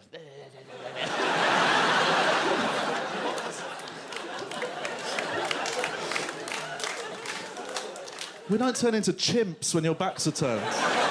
We're the same people that you love and care for the rest of the time. So anyway, I didn't feel comfortable doing it in the hospital toilet, so I said to my doctor, I can't do that, mate. What else you got? And he was like, that's your only options. And you said you're not going to make the drive. And I was like, oh, mate, all right, I'll work it out. And I left the doctor's crestfallen, but then it hit me as I left. There was an option number 3 that he didn't know about, and that is this. I've got a motorbike. And I was like, I can definitely make that drive in 25 minutes on the bike, even if there's traffic, right? But then that raised a new problem, and that is this. I am a safe bike rider. I think you should be. Yeah, it's a very dangerous exercise. But I'd created 5 minutes of leeway. I couldn't waste that 5 minutes putting all my safety gear on. Defeats the purpose, doesn't it? So I had to come to terms with the fact, next morning, I was going to have to masturbate in full motorbike gear. Which doesn't sound like the end of the world. What if I have the best one I've ever had and I've got to do that regularly, just to appease the beast inside? But I did it. I had to, right? I got up the next morning. I wasn't happy about it. Got into my big bike trousers, my big bike boots, put my big jacket on. I didn't put the helmet on, just in case you're wondering. That stayed staring at me like an angry mum, just over in the corner. And then I did what I had to do. Luckily, I didn't enjoy it. I closed it up, put it in my pocket, helmet, gloves, jumped on my bike and I rode, man. And I nailed it. 25 minutes, walked in, all happy with myself. 2 minutes to find the lab, handed it over. Yes, please, thank you. Left, got on the bike and started riding home, and then it hit me, right? Something really surprising about this whole event, and that's this. I assumed before I did the ride that I would have ridden there like an absolute lunatic to get there on time, because that is such a tight deadline. It's very important. But I didn't. On my life, I've never ridden my bike more carefully than that morning, for such a simple reason that every person in this room would agree with, right? And everyone at home will agree with. And that is that I don't think anyone wants to die with that in their pocket.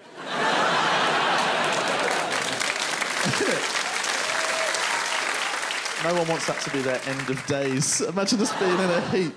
like on the road, you know, just dead. You know, the police have cornered off the road. There's traffic for miles. There's people looking out their car doors. It's on the news. Don't go down this road. Then the coroner shows up because he knows there's been a motorbike death, right? And he gets there and he's like, right, guys, motorbike death.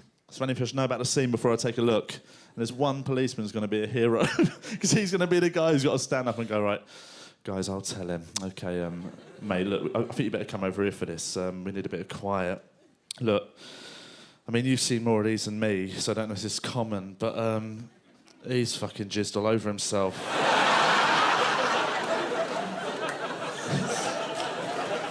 Yeah. No, it's everywhere, yeah. It's actually quite impressive. He's managed to get it up his own back. Yeah. I mean, either that or worse, somebody's jizzed on him before we got here. In which case, we need backup.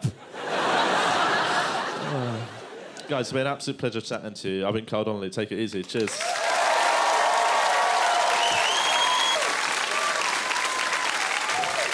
and gentlemen, the one for Carl Donnelly! He took his jizz out for a spin. Thank you very much for watching the show. Good night, my friends. Good night!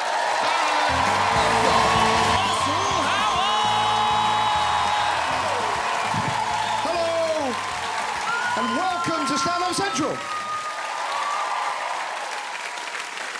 Here we are in Camden. Great place, great place. Every race, every culture, literally Nigel Farage's worst nightmare.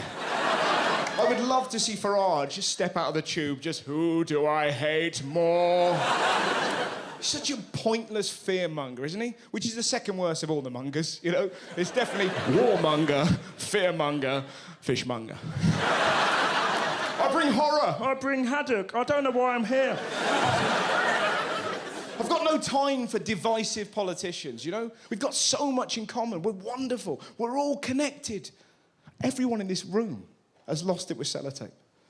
Think about it. I bet even the Queen on Christmas Eve's there going, I can't find the fucking end! I've been round and round and round. Everyone in this room has at some stage in their life run out of toilet paper and had to sacrifice a sock. We've all been there.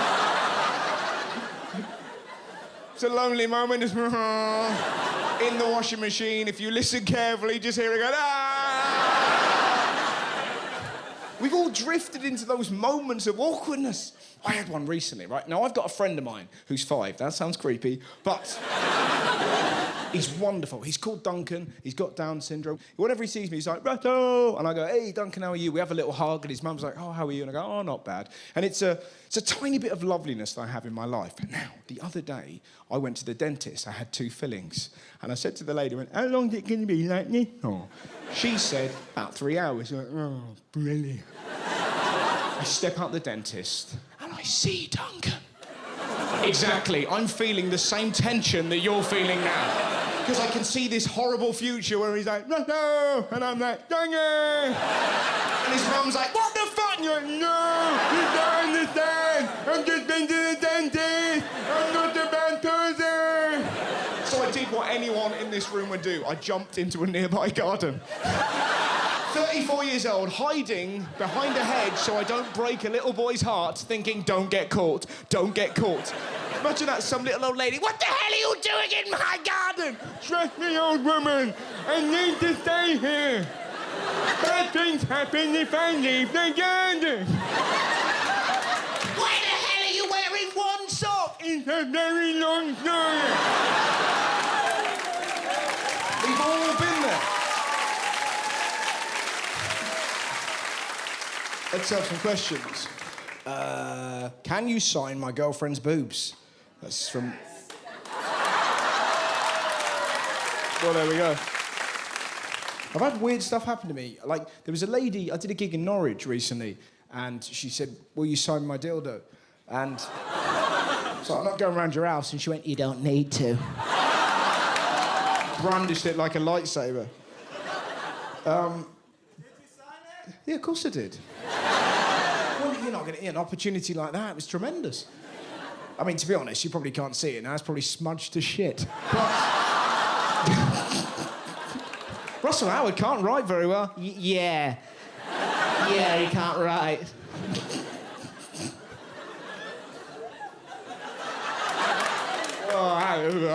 Right. If the Queen died and you were the only one to hear her last words, what would you say her last words were? Fucking sellotape!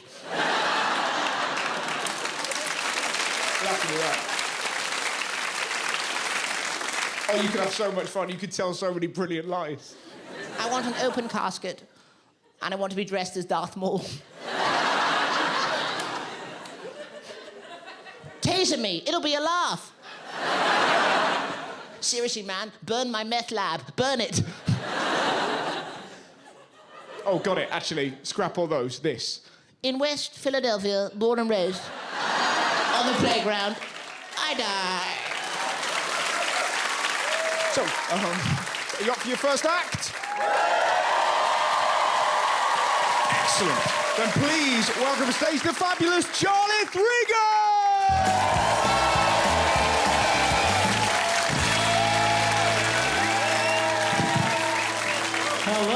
Hello everybody.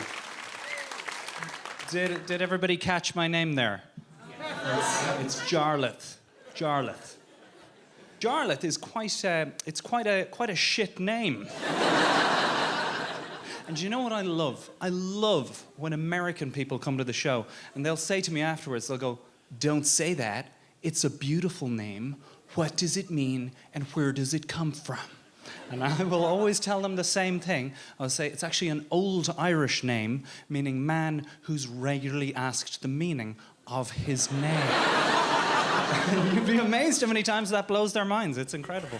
I should address this quite early. This is not the haircut I asked for. Yeah, that's funny for you, right? I went to a £5 barber's. Do you think, what the hell, you know, I'll go here. Well, it's just a haircut. It's a mistake, right? And the reason I got such a harsh version of this haircut was I went in, I sat down, and I angered the guy. I made him really mad. I was only in there 5 seconds. Here's how I angered him. I sat down, and I described what I'd like him to do. Yeah, that pissed him off. Because the thing is, in a £5 barber's, it's not an ordering situation. They have a haircut. It's £5. You're gonna fucking get it. That's the understanding. And girls, if you've been in this situation where you've annoyed a hairdresser, or she's taken an instant dislike to you, you at least have the comfort of knowing they've been to hairdressing school. Whereas with the £5 barber, he is the fucking cowboy builder of the hairdressing industry. You and I, we could be £5 barbers tomorrow. All we gotta do is buy the tools. We gotta buy the stuff. First thing you need, scissors. Kitchen variety is fine. Swear to God, I saw an orange-handled scissors in this barber shop. It was pointy end down in a pint glass full of blue liquid. It is irrelevant what the blue liquid is. Could be Listerine, could be toilet duck. It doesn't matter. The point of the blue liquid is to give the impression that you give a shit about germs. Then you need to get yourself 10 to 12 large black and white photos that you're going to hang all around your barber shop. Pictures of haircuts you cannot fucking do. That's how it works. At the moment, I think my least favourite thing in the world is when I hear parents say, "Oh, you don't know what tired is until you have a baby." That is bullshit. We all know what tired is. I am a parent. The thing I didn't know about was sleep deprivation, right? Not all of us know about that. I knew I was sleep deprived for the first time in my life when I found myself driving by a hospital thinking, fuck it, I wouldn't mind a weekend there. Brought a smile to my face, right? And I read every baby book. I read every baby book my wife gave me, but not one of them prepared me for what's going to happen when you have a little baby. Not one of those baby books mentioned that in the first 3 years of my son's life, I was going to find myself walking down the street, picking up a toddler and sniffing his arse. It's not actually the worst way of checking. It's actually quite a polite way. It's quickly, do we have a situation? No, when you go, the worst way of checking, maybe you've seen it out of the corner of your eye, is the pullback of the elastic. Yeah? and the dip of the hand is the correct reaction.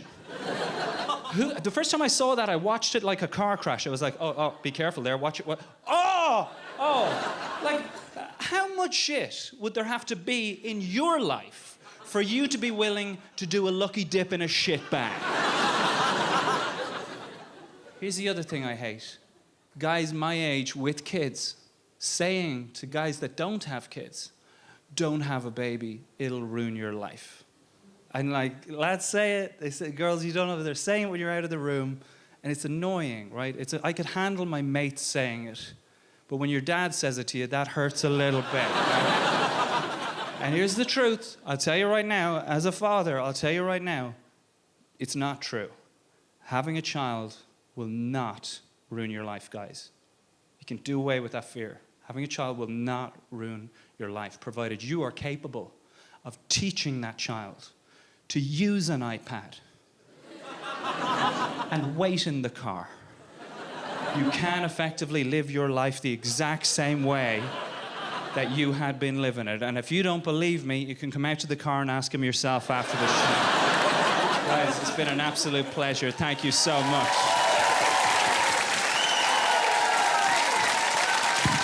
Good night.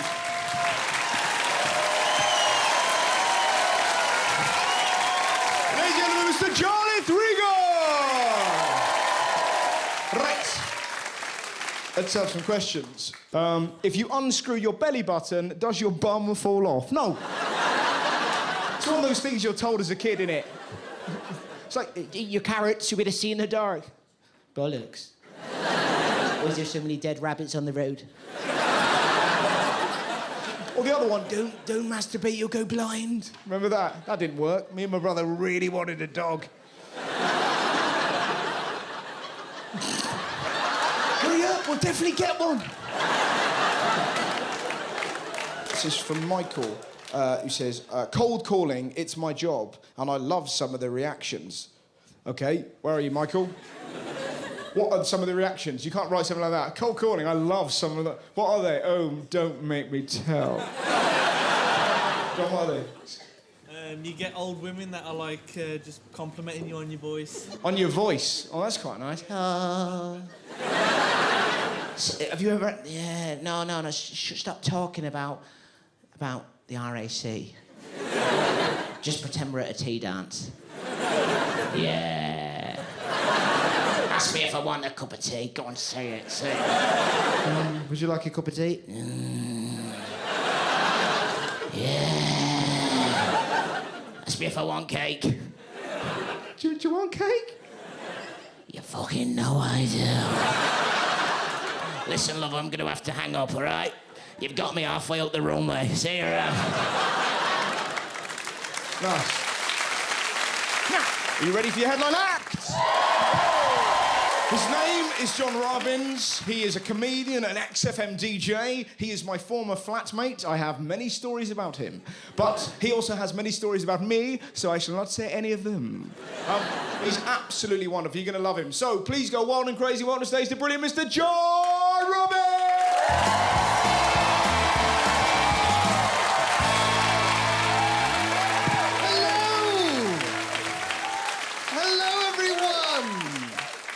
Treat! Look at you, are you having fun? So, give me a cheer if you're a teenager. Lovely stuff. I hated my teenage years, mainly because I was very badly bullied at school for being gay. And what was most difficult about that experience for me is I'm not gay. Which is very annoying when you think about it. Because I just got the downsides of that situation. You know, I got all of the abuse and absolutely none of the sweet cock. Not a wiggle, not a whisper. And, you know, I'm not saying that had I been gay, the abuse would have been any more tolerable. Of course not, I'm not saying that. But if I'd have been gay, at the very least, when I got home, I could have got my money's worth. You know, could have gone home and been like, oh, thank God that's over. Nigel! Nom, nom, nom, nom, nom, nom, nom, nom, nom. Worth it. Alas, no. It was worse when I was about 15, and it was almost enough to put me off wearing a velvet jacket to my GCSEs. Almost. I think the reason I've been thinking about recently is I've had a milestone in my life. I hit 30, and it's still quite young, but, and I'll tell you this, the younger people in the room, it is the first age you hit.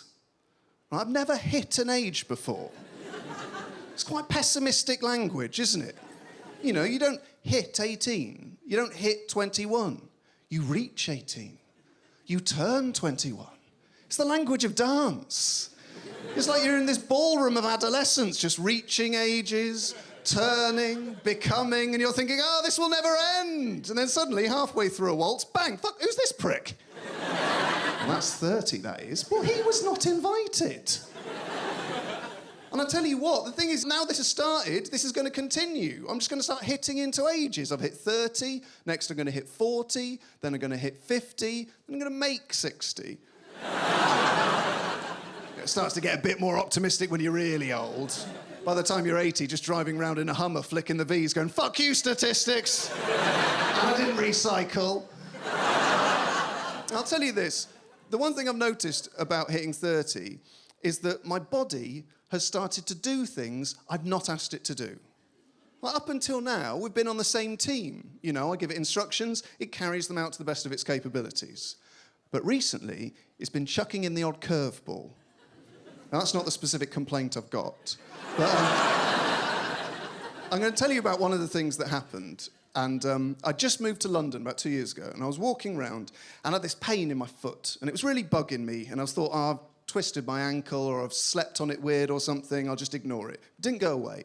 So I went and registered with a new GP, and she sent me off for x-rays and blood tests. Now, that freaked me out. You know, I don't like hospitals and stuff like that, so I go back to get the results, I'm quite nervous. She sits me down, this lady, quite an austere-looking woman, and she's got my notes in front of her, and she says, I'm very sorry to tell you, Mr. Robbins, but you've got gout.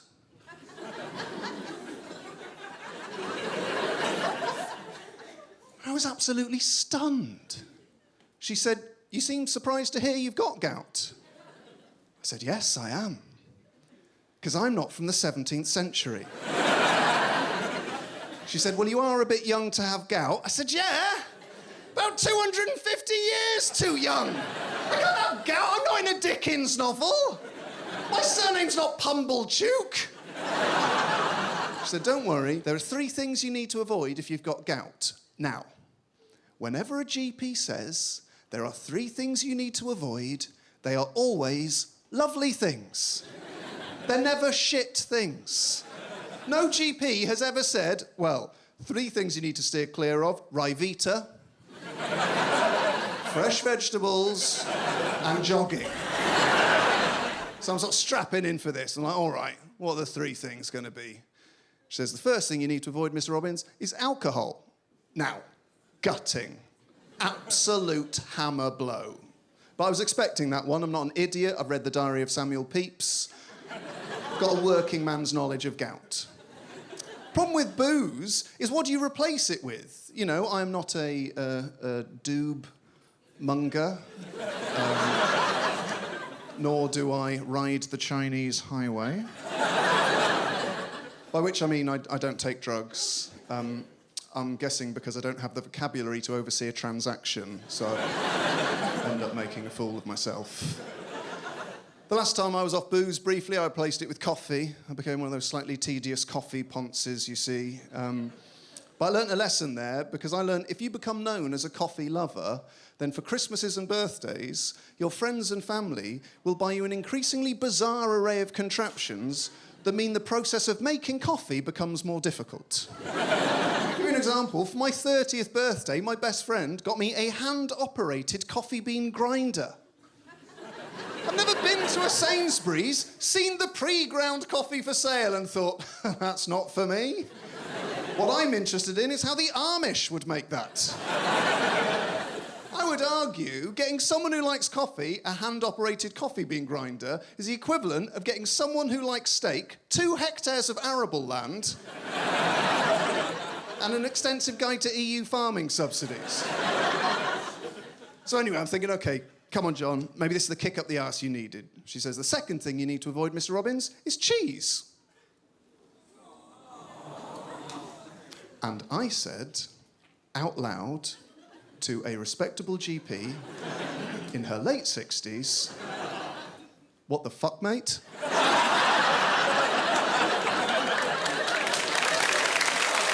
Cheese? Are you high on ecstasy wands? Because I don't know about you guys, but between the part of my day where I get pissed and the part of my day where I eat cheese, very little going on. So I'm in this doctor's room thinking, right, hang on, 3 things I've got to avoid. One's booze, the other's cheese. What's the third thing going to be? Air? And she gets a very serious look on her face, and she says, the third thing you need to avoid, Mr. Robbins, this is very important, is offal.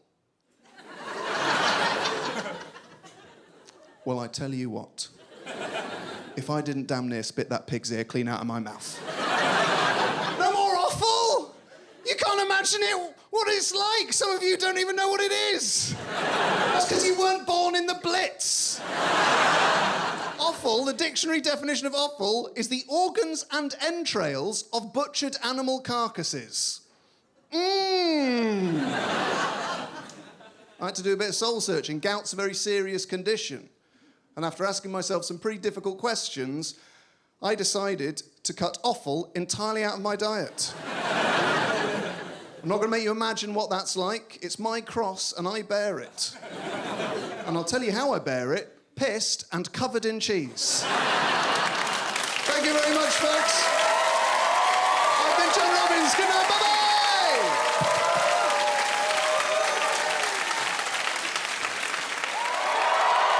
Mr. John Robbins! Thank you very much for watching the show. Good night, my friends. Good night! Hello! And welcome to Stand Up Central. Basically, it's a show where I'm doing stand-up, got a couple of guests, some questions from you. It's going to be a lot of fun. I'll tell you what can fuck off. People that call it Mothering Sunday. It's Mother's Day. You show me a man who calls it Mothering Sunday, I'll show you a man who's breastfed till he was 8. Mothering. He's probably the kind of bloke that can't call it a vagina. He calls it a front bottom. I don't think there's a creepier collection of words than front, bottom. What it's done to my naughty tail. The spelling of the word chihuahua, I won't have that either. Chihuahua, not on my watch. People who make a cup of tea by putting milk in first. Are you out of your mind? Personalised number plates. You may as well just scribble the words cunt on your bonnet.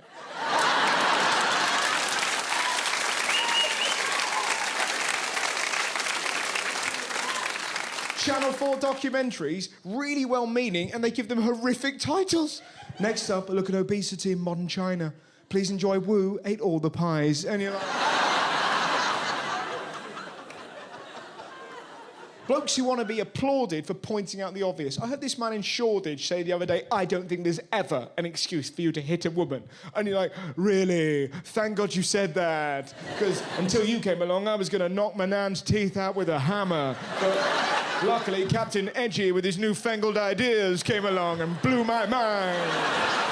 I heard this bloke, I hated him on sight. He was surrounded by this gaggle of fabulous ladies, and he was just there going, I don't think we should war. And the girls were like, I agree.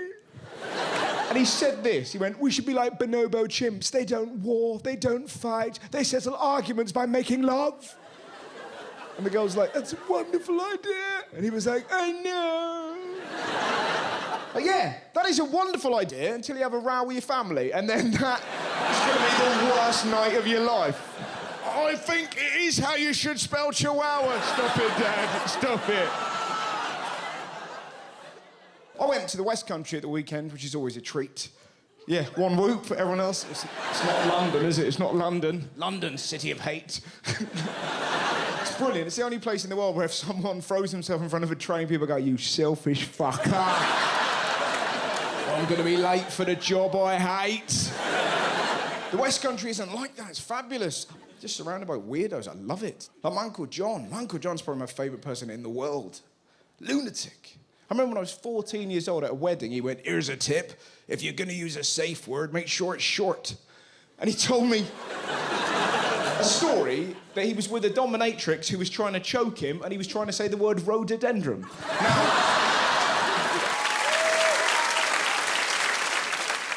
Let's have a question. What's the best and worst thing about being famous? Well, the best thing is you get to do gigs. This is great fun, you know? Imagine doing this... But no! Imagine doing this on a park bench. All right, mate? What? I don't like the way they spelled Chihuahua. Stay away from my family. It's great. The worst thing, nobody will speak about this, but this is the worst thing, right? You bump into ladies that you masturbated over when you were younger.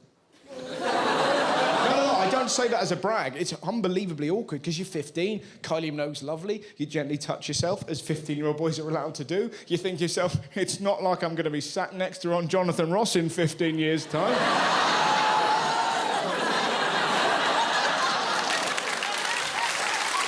Oh, Kylie. If I was Kylie Minogue, I would go up to every man who's about my age and famous and just go, I know.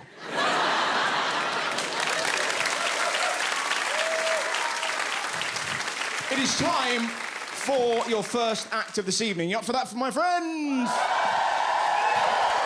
Wonderful. So, please welcome to the stage the absolutely brilliant, wonderful Mr. Chris Kerr.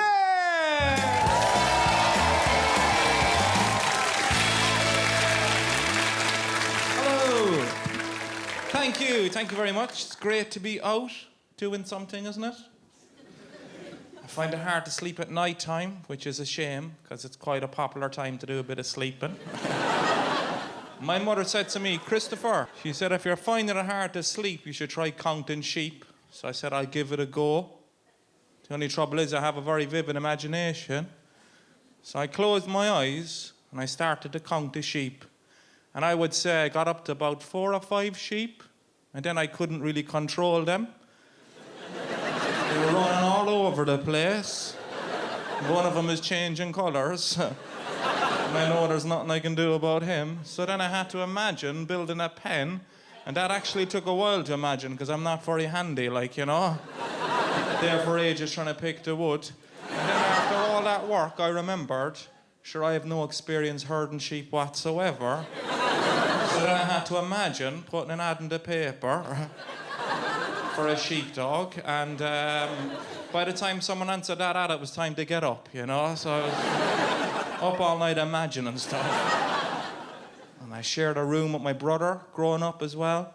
Little kids.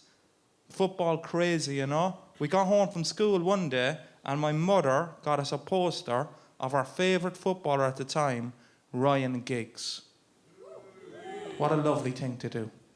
The only trouble is this poster had absolutely nothing to do with football. And I would say, no, it was actually marketed more so towards his female fans, okay? Let me describe the poster to you, right? There's Ryan in a white fluffy jumper with a beaded necklace, kind of hugging himself, whilst undressing me and my brother with his eyes. I said, Ma'am, I don't like it. Take it down. Everybody's gonna think we're gay. It's not that we were homophobic. It was illegal in Ireland at the time. And we were good boys. Even if I was mad for the cock, I wouldn't have touched it, like, you know. It does look delicious, but I'm not breaking the law, all right? Put it away or you'll get the two of us into trouble. She wouldn't take the poster down anyway, so me and my brother had to hatch a plan. How are we going to get rid of Ryan? My brother rang Childline. Didn't report my mum or my dad. He reported Ryan Giggs for making us feel uncomfortable in the bedroom. I'm the bigger brother, I'm 10. This is my idea. This is what we're going to do. Every day I come in from school, I'm going to get the poster, right? And I'm going to cut a tiny piece off the edge of the poster, just enough so you wouldn't notice. And every single day, we'll slowly make it disappear, all right? You might be laughing, but it was working, I'll tell you. Of course, I couldn't just dump the excess poster in the bin. My mum would have found it, so I had to force my brother to eat it. Like, I put a bit of jam on it, like I'm not an animal, you know? He's a big fan of jam, that fella. But one day, he choked. He choked on the poster. And I had a decision to make. Am I going to save my brother's life? Or am I going to call my mum, the plan is spoiled, and Ryan stays on the wall? I called my mum. She resuscitated my brother. She pulled a big, huge piece of poster out of his mouth, and she had a level of confusion that I haven't seen again since. She actually misread the situation, you know? She just thought we were hungry. She was like, Jesus Christ, lads, there's food in the cupboards, you know? Of course, Ryan remained on the wall, and I shortly became known to all my friends as Giggsy's boyfriend. A joke that they do to this very day, 20 years later. One night I'm out with a big bunch of lads, right? Getting introduced to a couple of new people. And one of my friends said, Chris, tell the boys what you do for a living. And I just said, gigs. And all of my friends' eyes lit up at the same time. Oh, did we not think of this? He literally gets paid to do gigs all over the country. One time he said to me, I won't do gigs in front of my mum because it makes me nervous. But I tell you, his mum would do gigs in front of anyone, the dirty bitch, you know?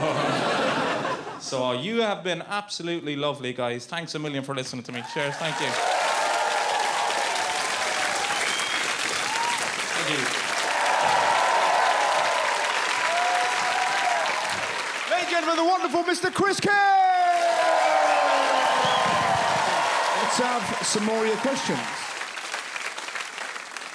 What was the worst thing about school? It was when you were 12 and you had to do a book report in front of the class and you hadn't read the book. Do you remember that? This is the first time you learned to lie. What an amazing book this was. One of the finest books I've ever read in my book reading career. I agree with the author, Mish. You should never, ever kill a mockingbird. Don't do it. There's just so many liars in my English class. I thought I was grumpy, miss, until I read about Les Miserable.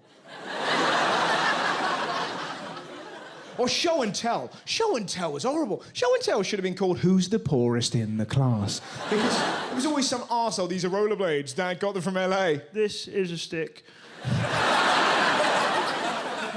And finally, what's the worst flavour idea for a condom?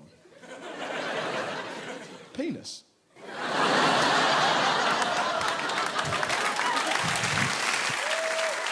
Are you ready for your headline act? Oh.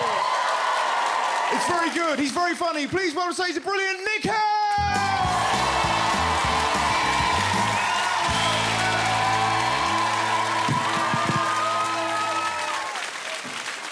Are you all right?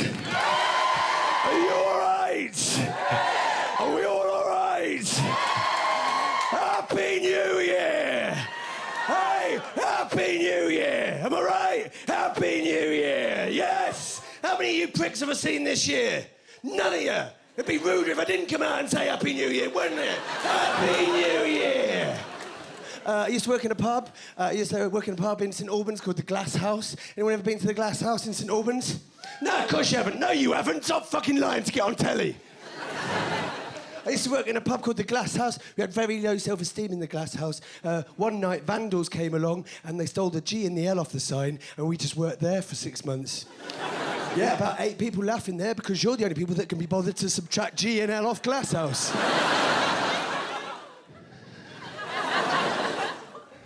So we worked in the ass house for 6 months. Yeah, and then those are the people that couldn't fucking be bothered to work it out for themselves. Worked in the ass house for 6 months. It was a gastro pub. It was really good. Gastro pub is a pub that sells really nice food. But I was just bar staff. I was never allowed to eat it. But we were allowed to look at it as it went by. Which is fine, because you eat with your eyes, don't you? Which is why I have such fat eyes. was working in the glass house, and what happened was, 1st of January could come along, wouldn't it? 1st of January, and the door would open, right? The door would open, yeah? The door, and above the door, there's a little coil, yeah? With a bell on it, yeah? Yeah? And the door would open, yeah? Yeah? I mean, you're looking at me, right? Like I'm fucking making it up. Right? Like this concept has never even entered your life before. There's a door, right? There's a door. There's a door, right? And there's a coil above it with a bell on it, right? And you open it up and it goes ding-a-ling-a-ling-a-ling, right? I mean, you're nodding, but you've got dead eyes, mate.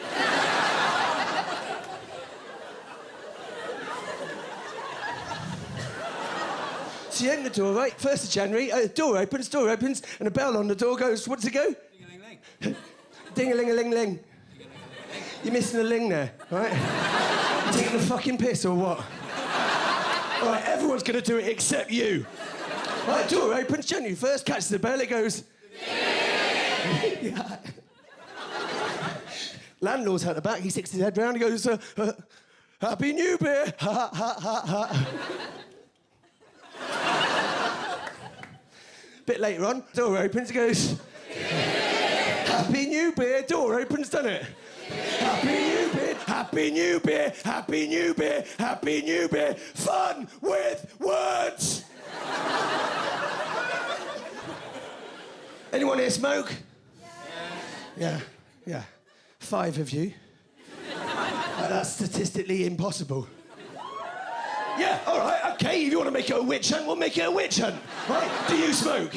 Do you smoke? Do you smoke? Do you smoke? You've done this, staring at me like I'm the biggest prick in the room. I've got shit to get through, right? Well, I'm wasting your fucking time. Do you smoke? Do you smoke? Do you smoke? Do you smoke? Do you smoke? You've done this. What, like it's my fucking fault? Do you smoke? Do you smoke? Do you smoke? Yes. Yeah, you do. Where were you, right, when them 5 people in the audience were shouting out? Smokers are meant to stick together.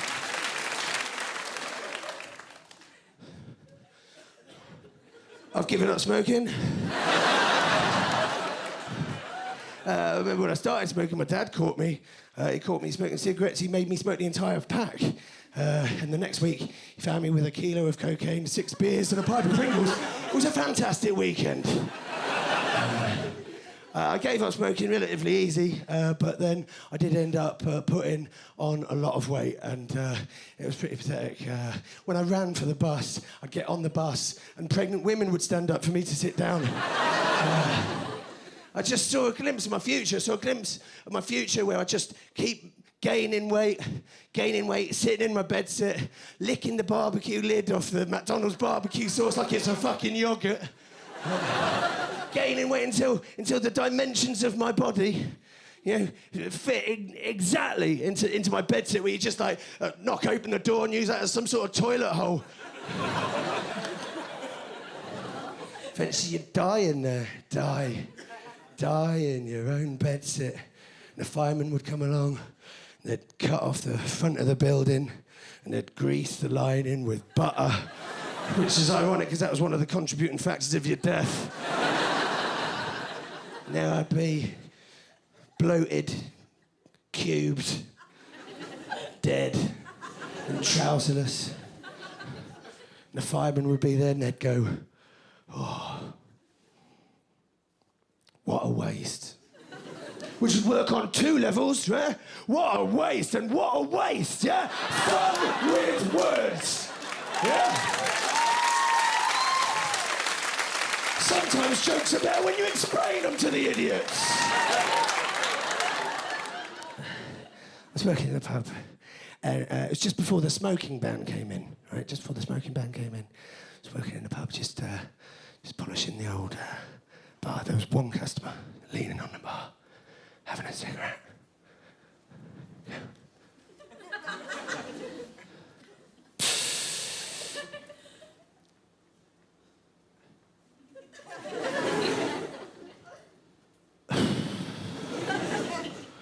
A little bit of physical theatre there for you.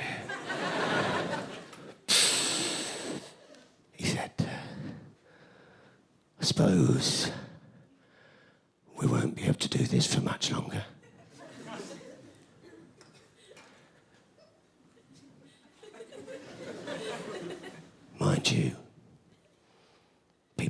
treat me like a leopard.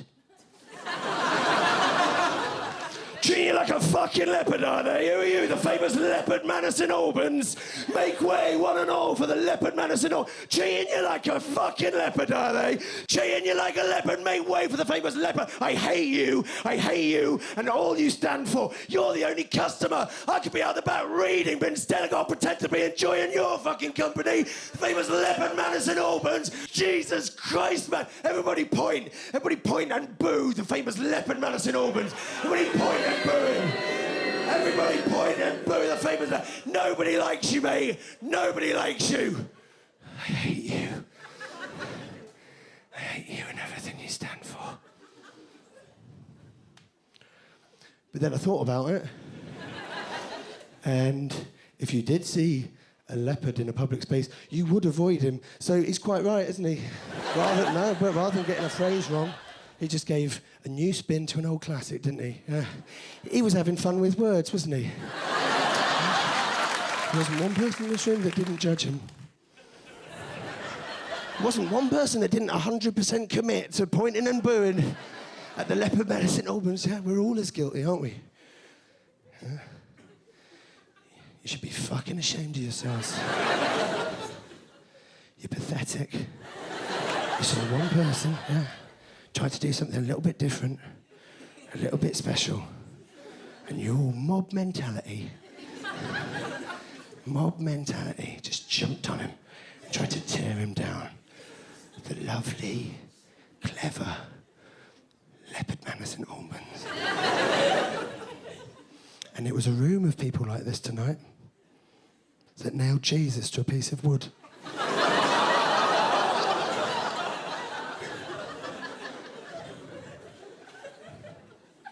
You should be ashamed of yourselves. I don't want to entertain you lot anymore. I don't want to do it. You make me sick to my fucking stomach that you've enjoyed anything that I've had to offer out here. Scum. So we're all going to go home with an important lesson, aren't we? For was it not Jesus Christ himself who said, when he was healing the leopards,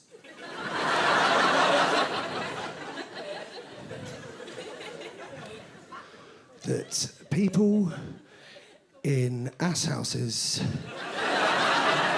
should never throw stones?